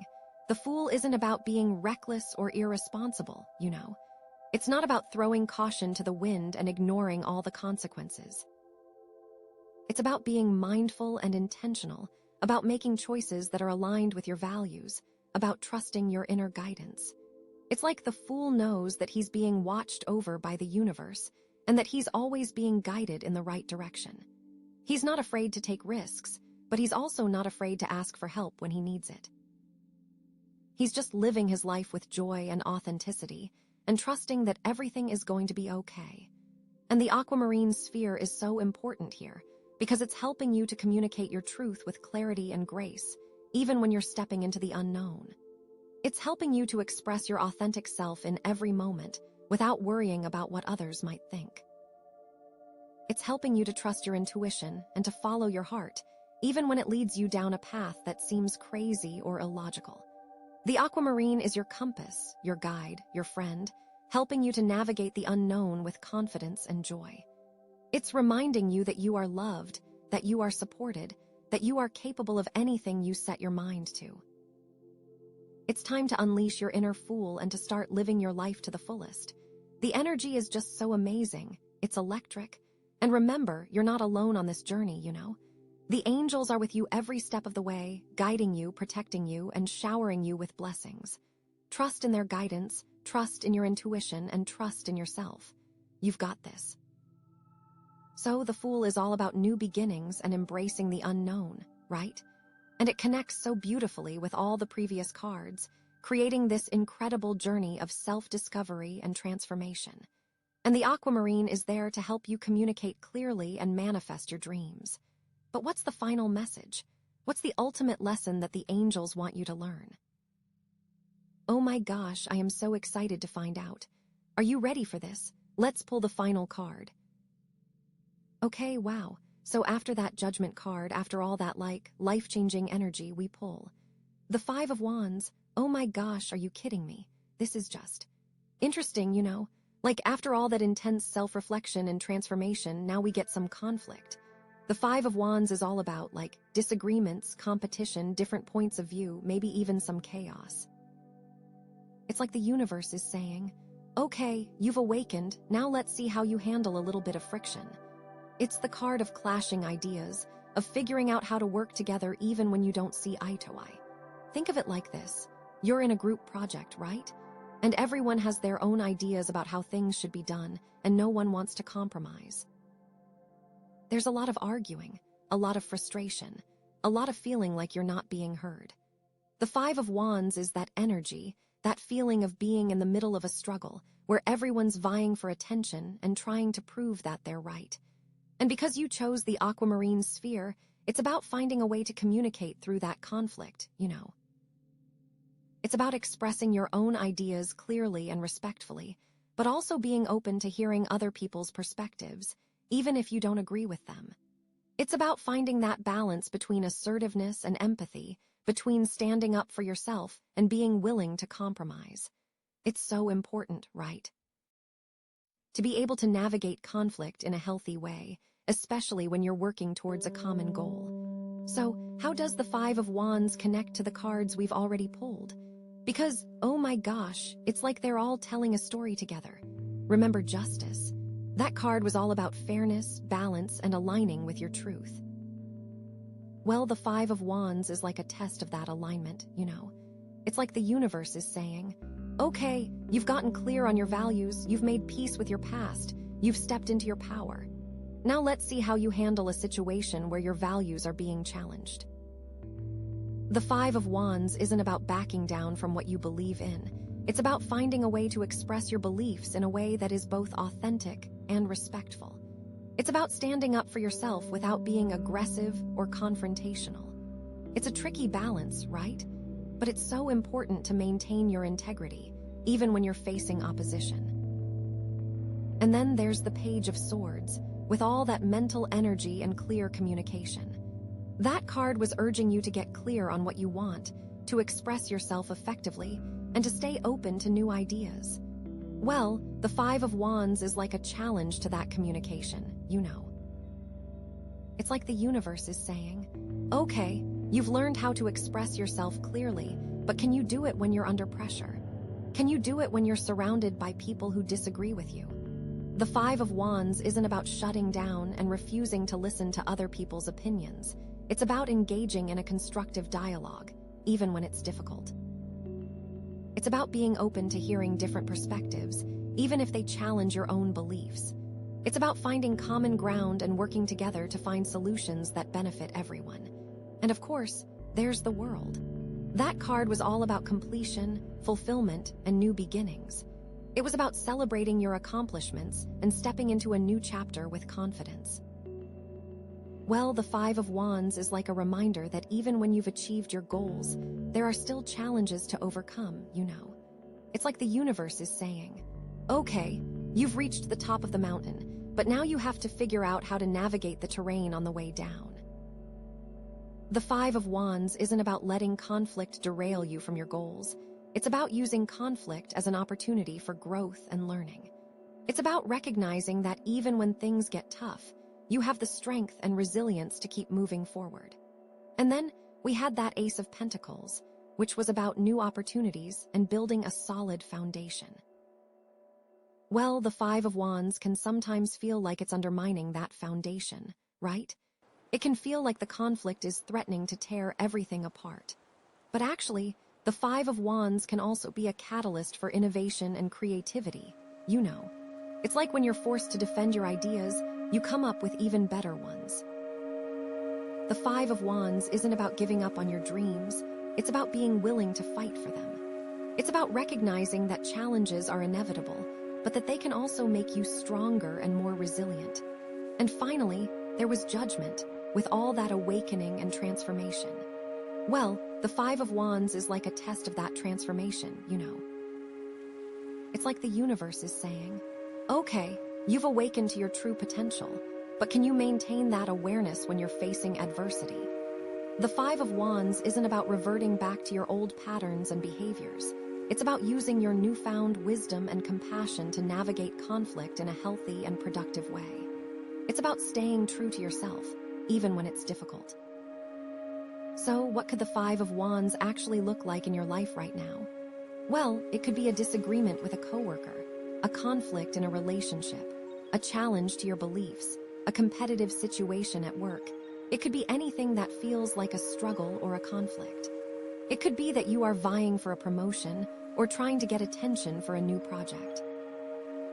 Maybe you are working on a team that is not functioning well.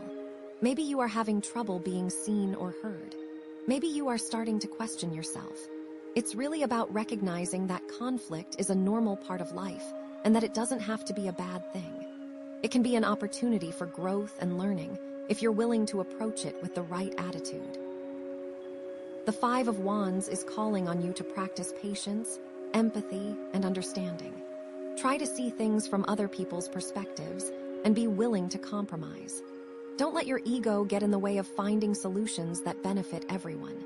And most importantly, remember to stay true to yourself and to your values. The Aquamarine sphere is so important here because it's helping you to communicate your truth with clarity and grace, even when you're in the middle of a conflict.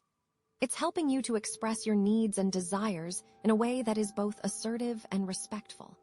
It's helping you to find common ground with others and to work together towards a common goal.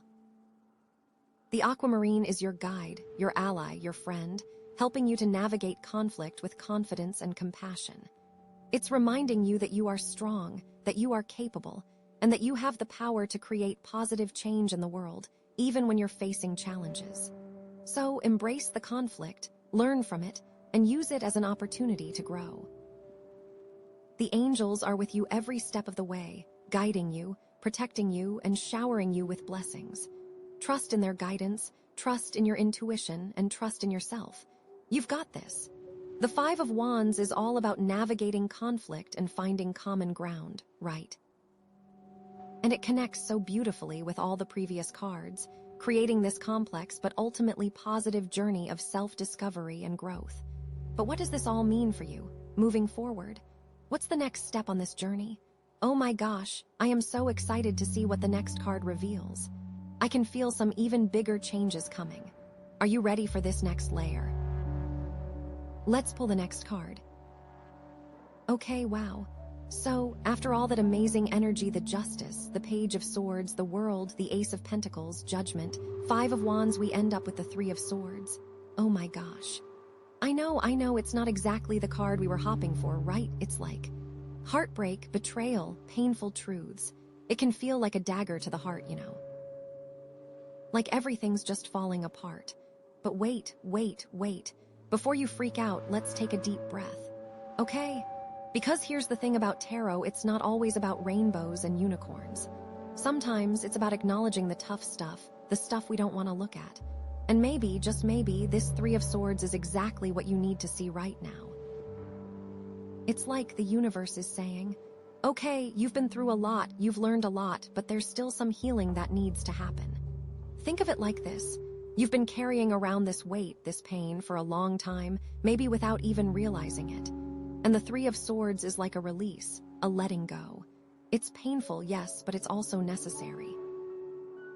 It's like lancing a wound to let the infection out. It hurts in the moment, but it's so much better in the long run. And remember that Judgment card? That was all about rebirth and transformation, right? Well, sometimes you have to experience a little bit of death before you can be reborn. Sometimes you have to let go of what's no longer serving you, even if it hurts like hell. The Three of Swords can be that catalyst, that painful but necessary ending that makes way for something new. It's like, maybe you've been holding on to a relationship that's not working, or a job that's draining you, or a belief system that's holding you back. And the Three of Swords is like a wake-up call, a sign that it's time to move on. It's time to release the pain and create space for something better to come into your life. And because you chose the Aquamarine sphere, it's so important to communicate with yourself during this time, you know, to really listen to your heart and honor your feelings. Don't try to suppress the pain. Don't try to pretend that everything's okay. Allow yourself to grieve, to cry, to feel all the emotions that are coming up. Because the more you allow yourself to feel, the faster you'll heal. It's like the Aquamarine is helping you to find the words to express your pain, to process your emotions, to understand what's really going on. It's helping you to connect with your inner voice and to trust that you have the strength to get through this. And remember the Page of Swords. That card was all about clear communication and new ideas. Well, now's the time to use those skills, you know, to communicate your needs to others, to ask for support, to express your feelings in a healthy way. Don't isolate yourself during this time. Reach out to your friends, your family, your therapist, anyone who can offer you a listening ear and a shoulder to cry on. It's like the Page of Swords is reminding you that you're not alone in this. There are people who care about you and who want to help you heal. And remember that Ace of Pentacles. That was all about new opportunities and building a solid foundation. Well, even though it might not feel like it right now, this heartbreak is actually clearing the way for new opportunities to come into your life, you know? It's like you can't build something new until you've torn down the old. The Three of Swords is like the demolition crew, clearing the debris so you can start fresh. It's like maybe this heartbreak is opening you up to a new relationship, a new career path, a new way of life. Maybe it's giving you the chance to finally pursue your passions, to travel the world, to start your own business, whatever it is that makes your heart sing. And remember the Fool. That card was all about new beginnings and taking a leap of faith. Well, now's the time to channel your inner fool, you know, to trust that the universe has your back and to step into the unknown with courage and optimism. It's like the Fool is saying, okay, you've been through a tough time, but now it's time to let go of the past and embrace the future. Don't be afraid to take risks. Don't be afraid to fail, just go for it. And let's consider that 5 of Wands we saw. Remember, that was about conflict and disagreements. So maybe this heartbreak isn't some awful surprise. Maybe it's the resolution of that conflict. Maybe it's the final straw in a situation that was already filled with tension and strife. Sometimes, the only way to move forward is to acknowledge that things just aren't working and to allow them to fall apart. So, what does this all mean for you? Well, it means that you're going through a tough time right now, but you're not alone. It means that this heartbreak is a necessary part of your journey and that it's ultimately leading you to something better. It means that you have the strength, the resilience, and the support to get through this and to create a life that is truly fulfilling. But how do you actually do that? How do you heal from heartbreak and move on with your life? Well, first of all, be kind to yourself, Treat yourself with the same compassion and understanding that you would offer to a friend who's going through a tough time. Allow yourself to grieve, to cry, to feel all the emotions that are coming up. Don't try to suppress the pain or to pretend that everything's okay. Practice self-care. Take care of your body, your mind, and your spirit. Eat healthy foods, get enough sleep, exercise regularly, spend time in nature, meditate, do yoga, whatever it is that makes you feel good. And set healthy boundaries. Protect your energy and your time. Say no to things that drain you and surround yourself with people who uplift and support you. It's about creating that safe space, Connect with your spirituality. Pray, meditate, read inspiring books, listen to uplifting music, spend time in nature, whatever it is that helps you to connect with something bigger than yourself. Remember that you are loved, that you are supported, and that you are never alone. And remember that Justice card. That was all about balance and fairness. Well, even though it might not feel like it right now, there is a larger balance at play here, The universe is always working to bring things into alignment, even when it's painful. Trust that this heartbreak is ultimately serving your highest good, even if you can't see it right now. It's like maybe this heartbreak is teaching you a valuable lesson about yourself, about relationships, about life.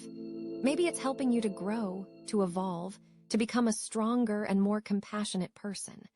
Maybe it's leading you to a new path that is more aligned with your soul's purpose. And maybe, just maybe, this heartbreak is opening you up to a love that is deeper, more authentic, and more fulfilling than anything you've ever experienced before. Don't give up on love, don't give up on yourself, and don't give up on your dreams. You are worthy of happiness, you are worthy of love, and you are capable of creating a life that is truly extraordinary. This 3 of Swords isn't the end of the story, It's just a plot twist. It's a challenge, yes, but it's also an opportunity. An opportunity to heal, to grow, to transform, and to create a life that is even more amazing than you ever thought possible. And that aquamarine sphere that you chose. It's there to remind you to communicate with yourself, to be gentle with yourself, to find your voice, and to express your truth. It's there to help you to heal, to grow, to transform, and to create a life that is filled with love, joy, and purpose. It's time to trust yourself, trust the universe, and trust that everything is going to be okay. You've got this. So pile 4, that is where I'm going to leave this reading. Thank you guys so much for watching. Thank you for being yourself, and thank you for letting me read for you. I hope you all have a wonderful day or night whenever it is that you're watching this video.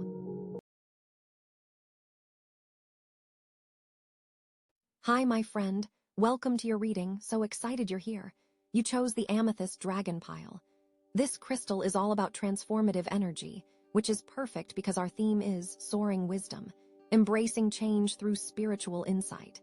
So, get ready for some major shifts and breakthroughs, okay? Let's dive right into these cards. Oh my gosh, I'm so excited. We have the King of Wands, the High Priestess, and the Page of Cups. Wow, that's a powerful combo, okay? Immediately, I'm getting this vibe of taking inspired action, but also, listening to your intuition before you leap, And then the Page of Cups. New beginnings, baby. This is going to be good, I can already feel it. Okay, let's start with the King of Wands. This guy is all about leadership, passion, and taking charge. He's confident, he's bold, and he knows what he wants. So, this card is telling me that you are stepping into your power, or you're about to. You're feeling this fire within you, this drive to pursue your goals with unwavering determination. But it's not just about charging ahead blindly, you know. It's about leading with integrity and inspiring others along the way. Are you maybe, taking on a leadership role at work? Or maybe you're starting your own business? Or even just taking the lead in your own life, making decisions that align with your true passions? I feel like there is a really strong sense of self-assurance, and I also feel like this is not the time to let fear get in the way. You might be facing some challenges or obstacles, but the King of Wands is like, nah, I got this. You have the skills, the resources, and the sheer willpower to overcome anything that comes your way, okay? Trust yourself. And think about what areas of your life you've been holding back in. Where have you been afraid to take risks or step outside your comfort zone? This card is urging you to break free from those limitations and embrace your full potential. Okay? It's like, what would you do if you knew you couldn't fail? Go do that thing. But okay, here's the thing. It's not all about brute force and ambition, right? That's where the High Priestess comes in because, you can't just run head first into things, you know. The High Priestess is all about intuition, inner wisdom, and trusting your gut. She's the voice inside that guides you when you're feeling lost or uncertain. So this card is telling me that while the King of Wands is pushing you to take action, the High Priestess is reminding you to listen to your intuition first. Okay. Maybe you're facing a big decision, and you're not sure which way to go. The High Priestess is saying, go within. The answers you seek are already inside you. Meditate, journal, spend time in nature, do whatever helps you connect with your inner voice.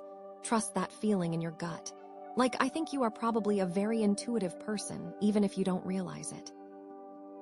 You might get these flashes of insight or these strong feelings about things, and you might dismiss them as just your imagination. But the High Priestess is saying, no, those are real. Those are messages from your higher self. Okay, so here's where it gets really interesting. The King of Wands is fiery and passionate, while the High Priestess is calm and receptive. It's like this amazing balance between masculine and feminine energy, okay? You need both to succeed. You need the King of Wands to give you the courage to take action, but you need the High Priestess to guide you in the right direction. It's like, trust your gut, but also be willing to take risks. Be bold, but also be patient. Be confident, but also be humble, you know. Okay, so we've got this powerful combination of action and intuition, right? And then, bam, the Page of Cups shows up, and it's like, okay, time for some new beginnings. This card is all about creativity, emotional expression, and following your heart. The Page of Cups is like this fresh burst of energy, this invitation to explore your artistic side and connect with your emotions on a deeper level. Are you maybe feeling inspired to start a new creative project? Or maybe you're ready to open your heart to a new relationship. Or just try something new and exciting that brings you joy. Maybe you've been feeling stuck in a rut lately, like you're just going through the motions. The Page of Cups is saying, wake up! Life is meant to be lived fully and passionately. It's time to break free from your routine and embrace new experiences, okay? Don't be afraid to get messy, to be vulnerable, to express yourself authentically. And it could be something as simple as taking a pottery class, or writing poetry, or just spending more time with loved ones. Or it could be something bigger, like quitting your job to pursue your dream career, or moving to a new city, you know. Whatever it is, the Page of Cups is urging you to follow your heart and embrace the unknown. I feel like there's an energy here of almost childlike wonder and excitement. Remember when you were a kid and everything felt new and magical? The Page of Cups is inviting you to tap into that feeling again. Don't be afraid to be playful, to be curious, to let your imagination run wild, okay?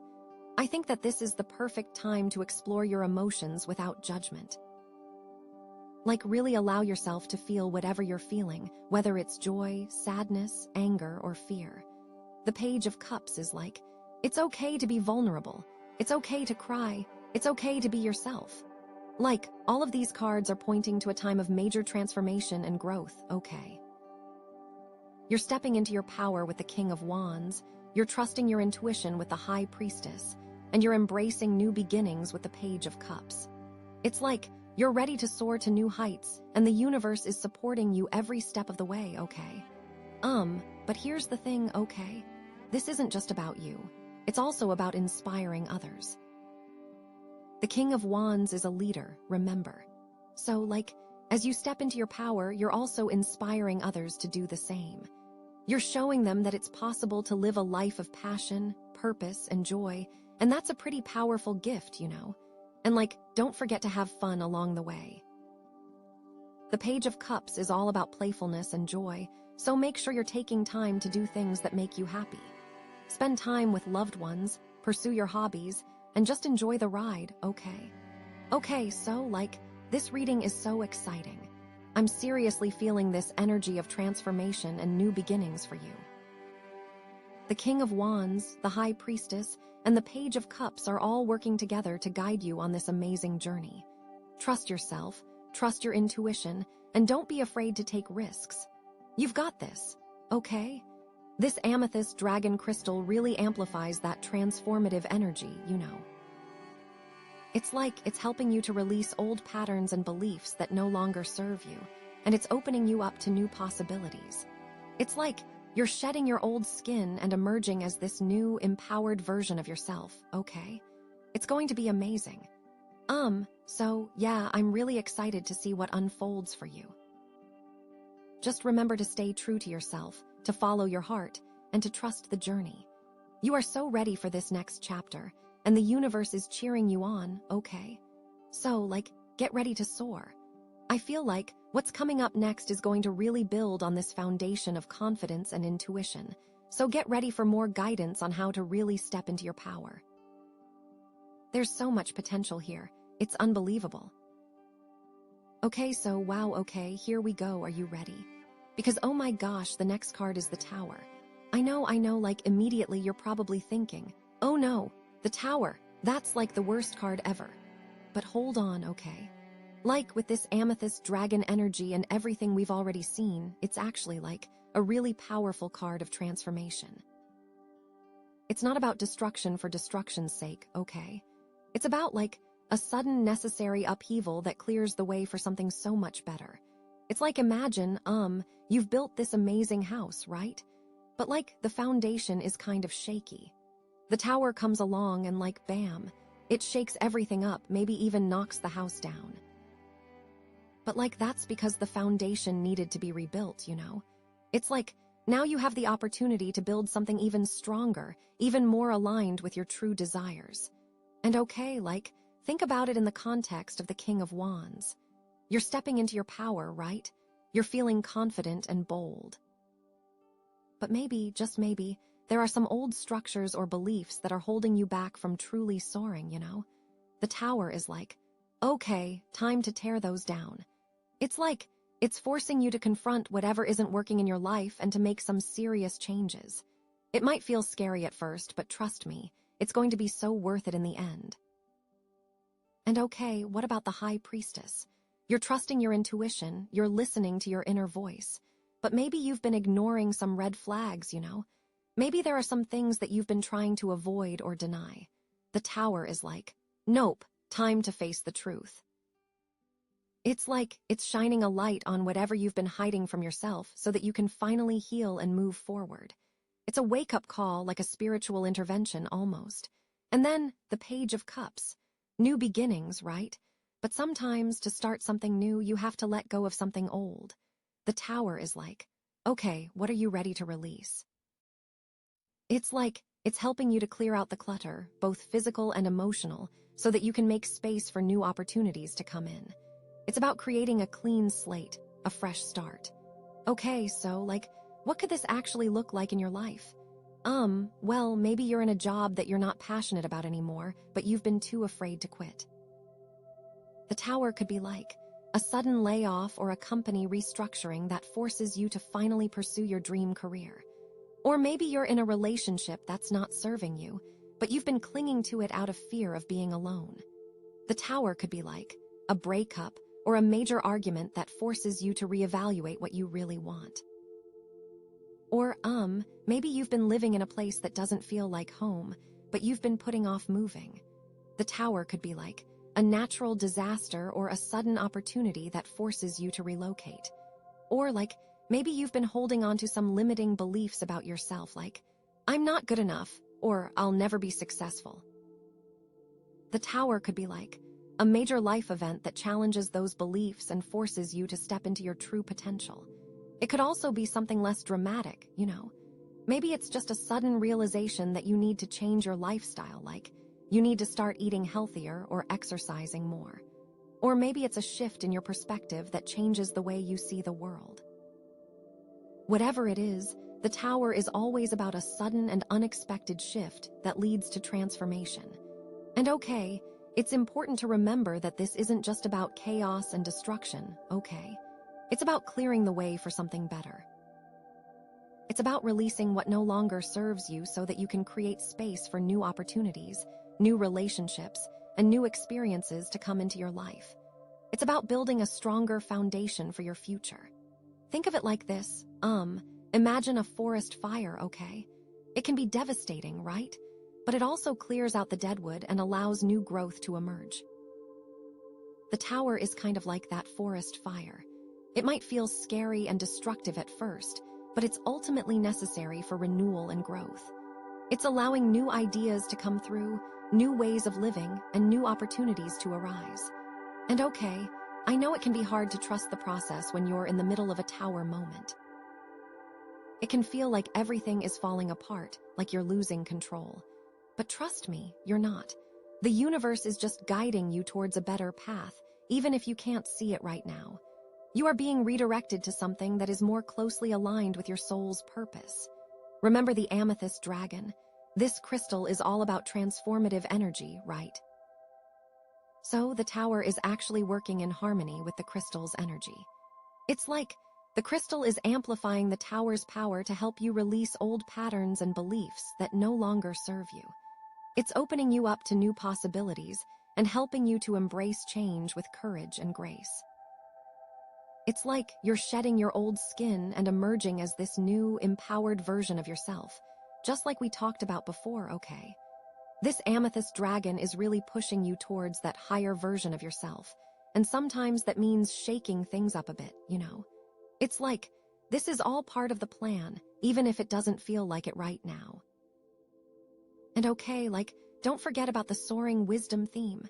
This is all about gaining a deeper understanding of yourself and the world around you. The tower is like a crash course in wisdom. It's forcing you to learn some valuable lessons like the importance of resilience, the power of letting go, and the beauty of new beginnings. It's like you're going to come out of this experience stronger, wiser, and more empowered than ever before. So yeah, the tower might seem scary, but it's actually a really powerful card of transformation and growth. Trust the process, embrace the change, and know that you're being guided towards something amazing. It's really time to embrace this soaring wisdom, to accept that sometimes the greatest growth comes from the greatest challenges. Okay, don't be afraid, okay? This is a good thing, you've got this. And I'm seriously so excited to see what happens next. Because I feel like the next cards are going to give us even more clarity on how to navigate this tower energy and really make the most of this opportunity for transformation. This is going to be good. I can just feel it. There's more guidance coming, so get ready. Okay, so are you ready for this? Because oh my gosh, the very next card is the Fool. The Fool after the Tower. That is so amazing. You might think, oh no, the Tower and the Fool, what does that even mean? But trust me, this is such a powerful message, especially with the amethyst dragon energy. It's like the universe is really pushing you to step outside your comfort zone and embrace the unknown, okay? So, the tower just shook everything up, right? It cleared away all the old structures and beliefs that were holding you back. And now, the Fool is like, okay, awesome. Now you're free to start all over again. It's like, you've got this blank canvas, this witty open field of possibilities, and it's time to take a leap of faith and see what happens. The Fool is all about new beginnings, spontaneity, and trusting the universe. He's this carefree spirit who's ready to embark on an adventure without knowing exactly where he's going. He's got his little bag of belongings, his trusty dog by his side, and he's just ready to jump off the cliff and see what happens. It's about trusting that everything is going to be okay, even if you don't have all the answers right now.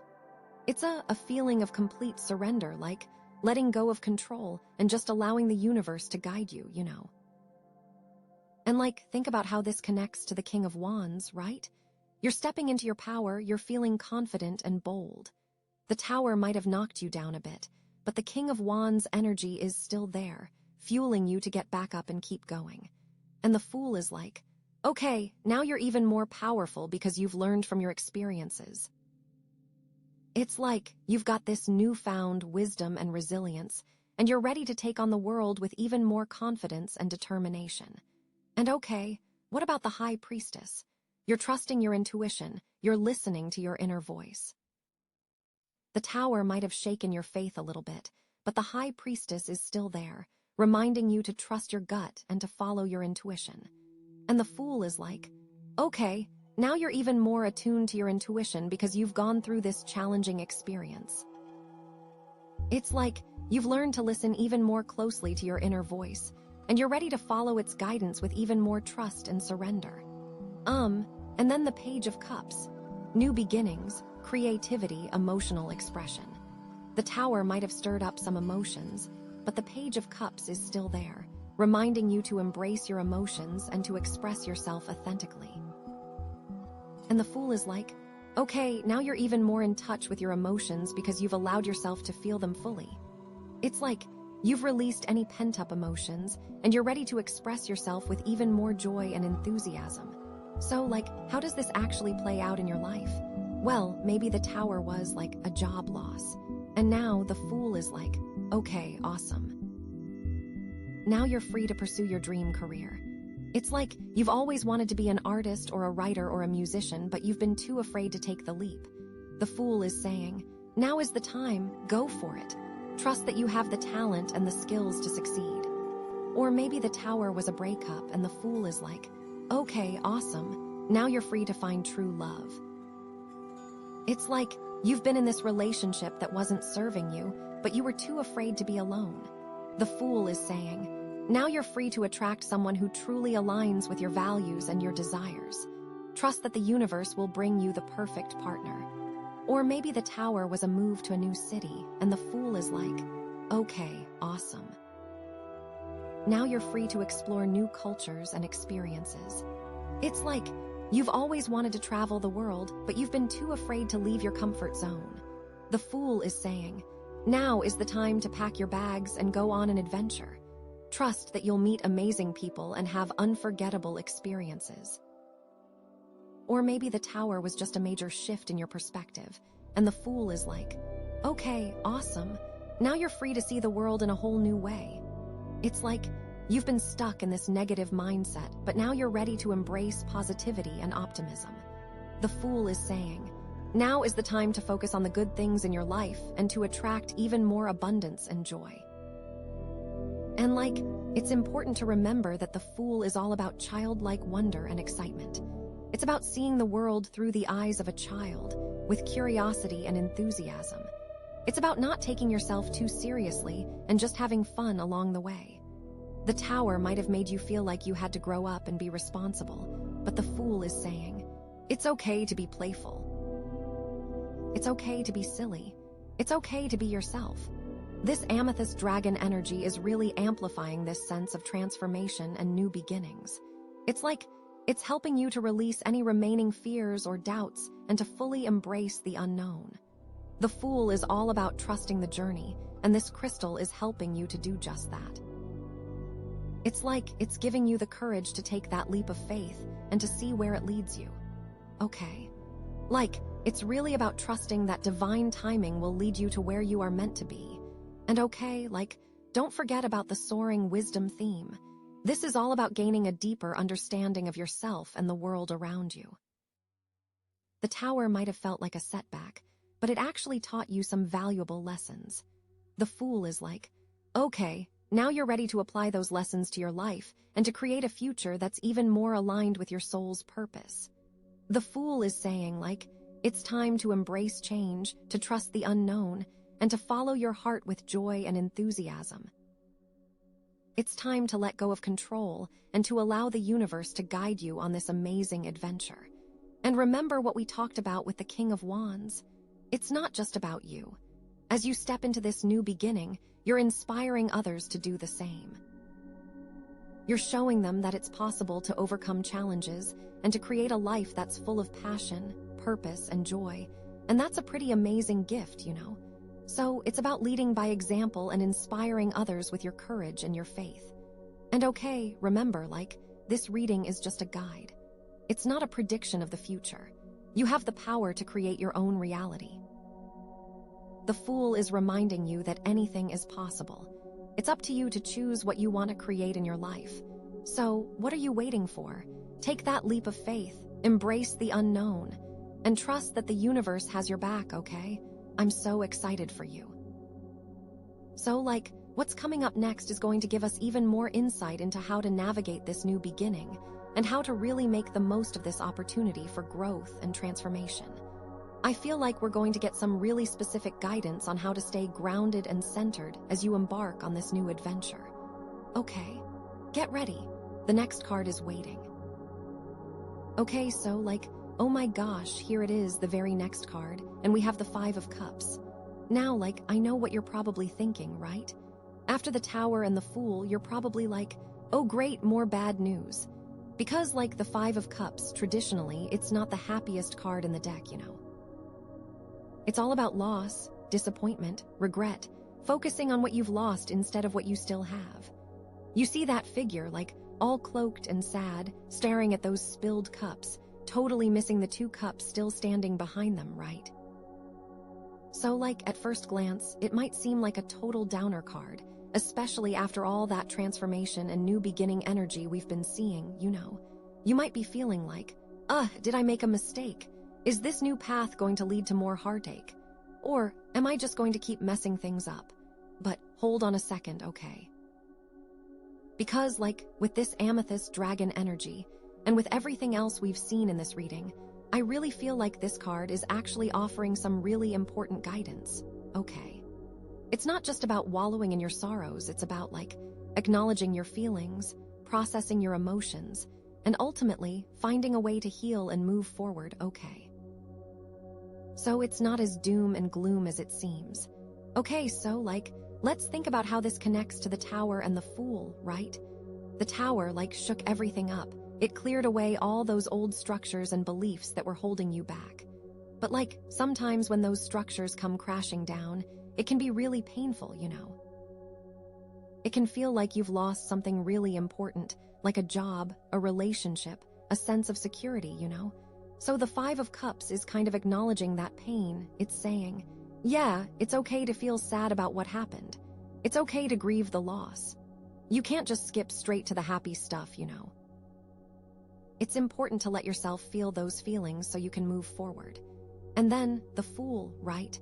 Jumping off that cliff, embracing the unknown, starting a new adventure. But even when you're excited about the future, it's normal to have some doubts and fears creep in, you know. You might be wondering, am I making the right decision? Am I going to be able to handle this new challenge? What if I fail? The Five of Cups is those feelings are normal, it's part of the process. It is recognizing those fears and doubts. It doesn't mean you've made the wrong choice. It just means you're human, and you're processing it all. It's okay to feel a little wobbly, a little unsure of yourself, especially after going through such a big transformation. It's all part of the journey. So this card is really emphasizing the importance of self-compassion. It's about being gentle with yourself, especially when you're going through a difficult time. It's about recognizing that you're not perfect, that you're going to make mistakes along the way, and that's okay. What matters is that you learn from those mistakes and keep moving forward, you know. This card is all about giving yourself permission to feel your feelings without judgment. Don't try to suppress them or pretend they're not there. Acknowledge them, validate them, and then find healthy ways to process them. But okay, here's the thing, right? The Five of Cups isn't just about dwelling on the negative. It's also about finding the silver lining, about recognizing what you still have, and about using this experience to grow stronger. Look at those 2 cups still standing, you know? They represent the things in your life that are still good, the things that are still supporting you. Maybe it's your friends and family, maybe it's your health, maybe it's your skills and talents. The Five of Cups is urging you to focus on those things, to appreciate them, and to use them as a foundation for building a better future. It's about shifting your perspective. And it's also about learning from your mistakes, right? The spilled cups represent the things that didn't work out, the things you could have done differently. But instead of beating yourself up about it, the Five of Cups is saying, okay, what can you learn from this experience? How can you use this to make better choices in the future? It's about taking responsibility for your actions, but also forgiving yourself and moving on. It's about turning your mistakes into valuable lessons. See, it's easy to just throw your hands up and say, woe is me.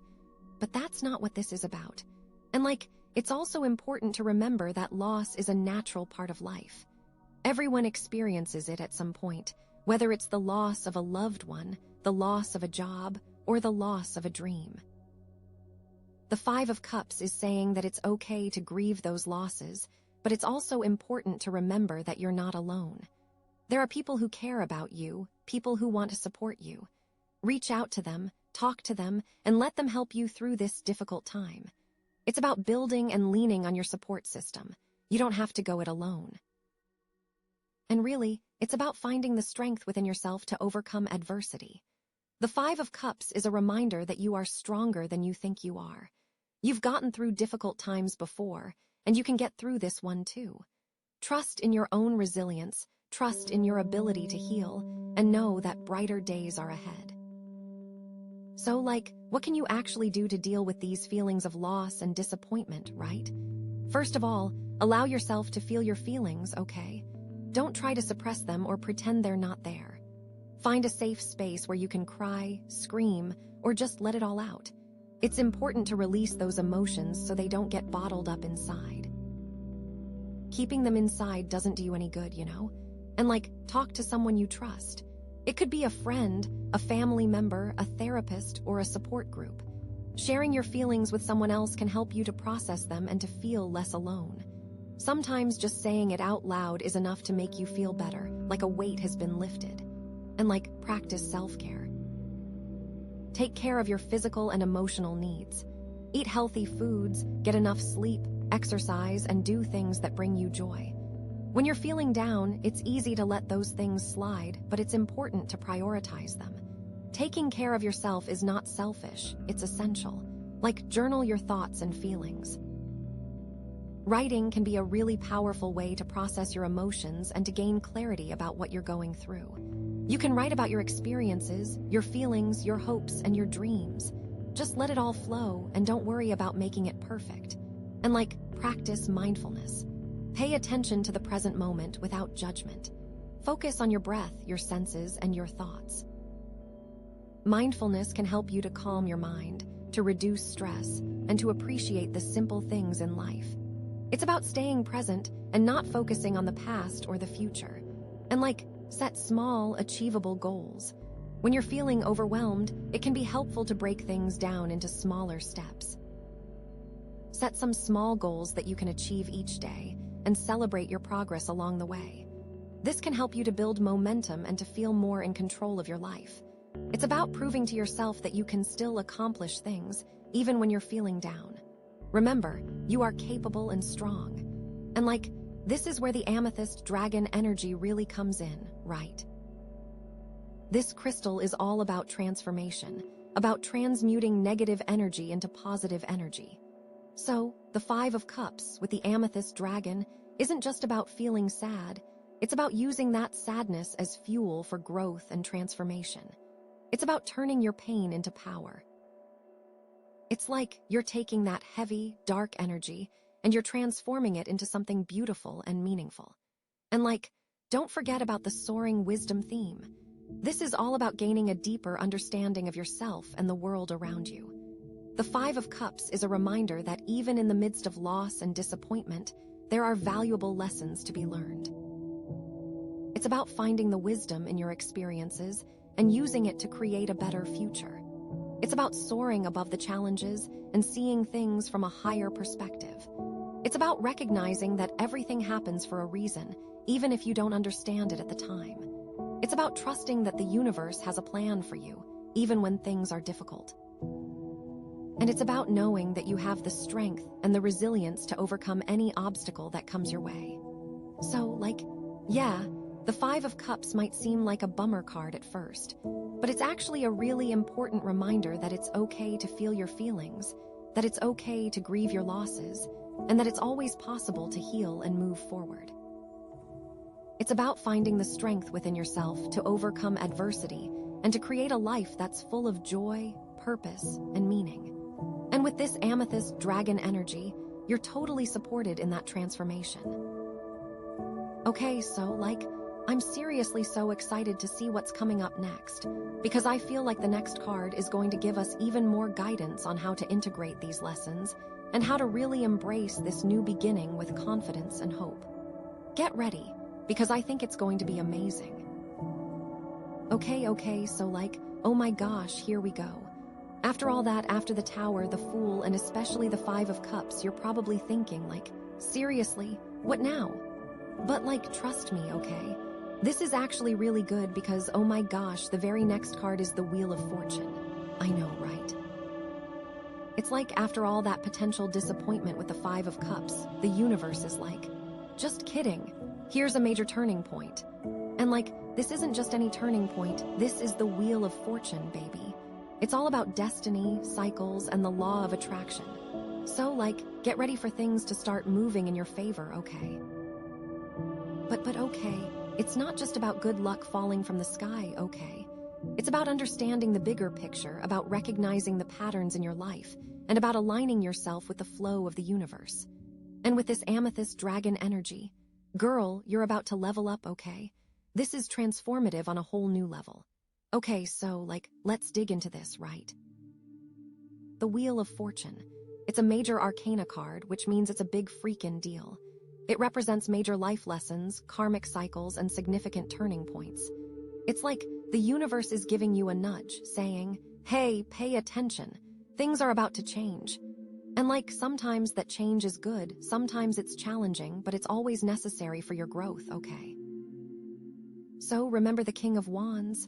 All that passion and leadership. Well, the Wheel of Fortune is taking that energy and putting it on a cosmic scale. It's not just about taking charge of your own life, it's about aligning yourself with your destiny, you know. It's about recognizing that you're part of something bigger than yourself, and that the universe is guiding you towards your highest potential. Maybe you've been working really hard towards a goal, and you're starting to see the results of your efforts. The Wheel of Fortune is yes, keep going, you're on the right track. Or maybe you've been feeling stuck in a rut, you're not making any progress. The Wheel of Fortune is don't worry, things are about to shift, just be patient and trust the process. It's all about timing, you know, and the High Priestess, right? All that intuition and inner wisdom. Well, the Wheel of Fortune is validating your intuition on a grand scale. It's the universe is confirming that you're on the right path, and that your intuition is guiding you towards your destiny. Maybe you've been getting these strong feelings about something, but you've been hesitant to act on them. The Wheel of Fortune is listen to your gut, it knows what's up. Or maybe you've been struggling to make a decision, and you're feeling lost and confused. The Wheel of Fortune is trust your intuition, it will lead you to the right answer. The answers are within you, remember. And the Page of Cups, right? All those new beginnings and creative expression. Well, the Wheel of Fortune is amplifying those new beginnings and taking them to a whole new level. It's the universe is opening up new doors for you and inviting you to step into your full potential. Maybe you've been feeling inspired to start a new project, but you've been afraid to take the leap. The Wheel of Fortune is go for it, this is your chance to shine. Or maybe you've been feeling you want to express yourself more creatively, but you've been holding back. The Wheel of Fortune is let your creativity flow. The world needs your unique gifts. Okay, so, what does this actually mean for your life? Well, it could mean a lot of different things, right? But basically, it's all about change and opportunity. Maybe you're about to get a new job offer or a promotion or a chance to start your own business. The Wheel of Fortune is like, get ready to climb that ladder. It's about career advancement and success. Or maybe you're about to meet someone new, someone who's going to change your life in a profound way. The Wheel of Fortune is like, open your heart. Love is in the air. It's about romantic connections and soulmate relationships. Or maybe you're about to receive some unexpected money or a windfall or a stroke of good luck. The Wheel of Fortune is like, cha-ching, get ready to celebrate. It's about financial abundance and prosperity. And remember that Five of Cups energy, right? The potential for loss and disappointment. Well, the Wheel of Fortune is like putting that into perspective. It's reminding you that everything is cyclical, that ups and downs are a natural part of life. It's like, even if you've experienced some setbacks recently, the wheel is about to turn in your favor. The universe is about to reward you for your resilience and your perseverance. Maybe you lost your job, but now you're about to get an even better one. Or maybe you went through a breakup, but now you're about to meet someone who's a much better match for you. Or maybe you experienced some financial difficulties, but now you're about to receive some unexpected money that will help you get back on your feet. The Wheel of Fortune is all about turning lemons into lemonade, about finding the good in every situation, and about trusting that everything is happening for your highest good. It's also about recognizing that you have the power to influence your own destiny, you know. The Wheel of Fortune isn't just about fate, it's also about free will. It's about making conscious choices that align with your goals and your values. It's about taking responsibility for your own life and creating the future you want. So, if you're feeling like things are out of your control, the Wheel of Fortune is reminding you that you actually have more power than you think. You can't control everything that happens to you, but you can control how you react to it. You can choose to focus on the positive, to learn from your experiences, and to keep moving forward no matter what. But okay, let's get real for a second, okay? Because the Wheel of Fortune isn't always sunshine and rainbows, right? Sometimes it can represent unexpected challenges or setbacks. Maybe you're about to face a difficult decision, or a major obstacle, or a sudden change in your circumstances. The Wheel of Fortune is like, brace yourself, things are about to get interesting.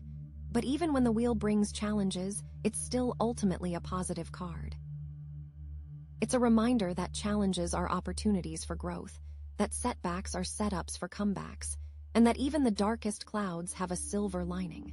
And with this Amethyst dragon energy, you are totally equipped to handle whatever comes your way. The Wheel of Fortune is like putting you to the test, but it's also giving you the tools you need to succeed. It's like the universe is saying, I believe in you, you've got this. This Amethyst dragon is really pushing you towards change. It's helping you to see the bigger picture, and it's giving you the courage to embrace whatever comes your way. It's helping you to see the patterns and cycles in your life so you can break free from any negative loops and create a more positive future. This transformation is here and happening. Okay, so, the Wheel of Fortune, right? It's about cycles, it's about what goes around comes around, and it's about understanding that the universe is always in motion. With this crystal, and with all the cards we've seen before it, the King of Wands, High Priestess, Page of Cups, Tower, Fool, Five of Cups, all of that, it's like, this isn't just luck, you've been building to this. So, get ready, okay? Because I seriously cannot wait to see what's coming up next. I feel like the next card is going to give us some major insight into how to really harness this Wheel of Fortune energy and make the most of this amazing opportunity. This is going to be epic. I can feel it. It's like the universe is about to reveal even more of its plan for you, and it's going to be mind-blowing, okay? Just get ready. Okay, so, oh my gosh, are you ready for this? Because, after all of that, after the Wheel of Fortune, the universe is like, okay, time to chill. Because, oh my gosh, the very next card, the final card, is the Four of Swords. I know, right? You're probably thinking, wait, what? After all that momentum, all that change, you're telling me to just rest. But trust me, okay? This is actually the perfect card to end this reading, especially with the amethyst, dragon energy, and everything else we've seen. Because this isn't just about being lazy, okay? This is about intentional rest, about taking a break to recharge your batteries, to integrate everything that's happened, and to prepare yourself for what's coming next, okay? It's a necessary pause. It's that moment of stillness before you leap. Think of it like this, right? You've been running a marathon, you've been pushing yourself to the limit, and you've finally crossed the finish line. The Four of Swords is that moment when you collapse onto the ground, take a deep breath, and just let yourself recover. It's about allowing yourself to be still, to be quiet, to be present in the moment. It's like giving yourself permission to just be. So, how does this connect to all the other cards we've seen, right? Well, let's start with the King of Wands. You've been stepping into your power, taking charge, leading with passion, and taking inspired action, right? But even the King of Wands needs to rest sometimes, okay? He can't just keep charging ahead forever without burning out. The Four of Swords is reminding you that it's okay to take a break, to delegate some responsibilities, and to just recharge your batteries so you can come back even stronger. It's about recognizing your limits and honoring your needs. And what about the High Priestess? You've been trusting your intuition, listening to your inner voice, and connecting with your higher self. But even the High Priestess needs to quiet her mind sometimes, okay? She can't just be constantly receiving messages without taking time to process them. The Four of Swords is giving you the space to do just that, to meditate, to journal, to connect with your inner wisdom in a deeper way, and to just allow yourself to be guided by your intuition without any distractions. And then, the Page of Cups, right? You've been embracing new beginnings, expressing your creativity, and following your heart. But even the Page of Cups needs to take a break from all the excitement sometimes, okay? He can't just be constantly exploring new possibilities without taking time to reflect on what he's learned. The Four of Swords is giving you the opportunity to do just that, to savor the joy of new experiences, to integrate them into your life, and to prepare yourself for the next adventure. And then, oh my gosh, the Tower, right? All that upheaval, all that change, all that sudden transformation. The Four of Swords is the calm after the storm. It's the moment when you can finally take a deep breath, assess the damage, and start to rebuild. It's about finding your center amidst the chaos and creating a sense of stability and peace within yourself. After all that shaking up, your soul deserves a break, truly. And the Fool, the leap of faith, the new beginnings, the trust in the universe. Even the Fool needs to rest his weary feet and integrate his experiences. Before the next adventure, he needs time to just be still and process. He's earned it. The Five of Cups. It's giving you permission to grieve, to heal, and to release any lingering pain or disappointment. It's about acknowledging your emotions, processing them in a healthy way, and then letting them go so you can move forward with a lighter heart. And then, the Wheel of Fortune, all the change and destiny. You've been riding the ups and downs of life, embracing new opportunities, and trusting that everything is happening for your highest good. The Four of Swords is giving you a chance to catch your breath, to appreciate how far you've come, and to prepare yourself for whatever the wheel has in store for you next. So, what does this actually look like in your life? Well, maybe it means taking a few days off work to just relax and recharge, Unplug from technology, spend time in nature, read a good book, or just do whatever makes you feel good. Or maybe it means starting a daily meditation practice, even if it's just for 5 or 10 minutes a day, Sit in silence, focus on your breath, and let your mind be still. You might be surprised at how much clarity and peace you can find in those moments. Or maybe it means setting some boundaries with the people in your life, saying no to commitments that drain your energy and prioritizing your own needs for a change. It's okay to put yourself first sometimes. You can't pour from an empty cup. Or maybe it means seeking out some form of therapy or counseling. Talking to a professional can help you to process your emotions, to heal from past traumas, and to develop healthy coping mechanisms for dealing with stress. Or maybe it just means being more mindful in your daily life, you know. Paying attention to your thoughts and feelings and making conscious choices that support your well-being. It's about living with intention and purpose. And like, this is where the amethyst dragon energy really shines, right? This crystal is all about transformation and about turning negative energy into positive energy. But it's also about finding that inner peace and stillness amidst all the chaos and change. So, the Four of Swords with the amethyst dragon isn't just about resting.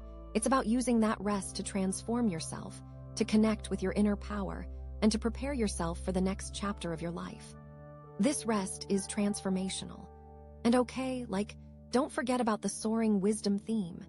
This is all about gaining a deeper understanding of yourself and the world around you.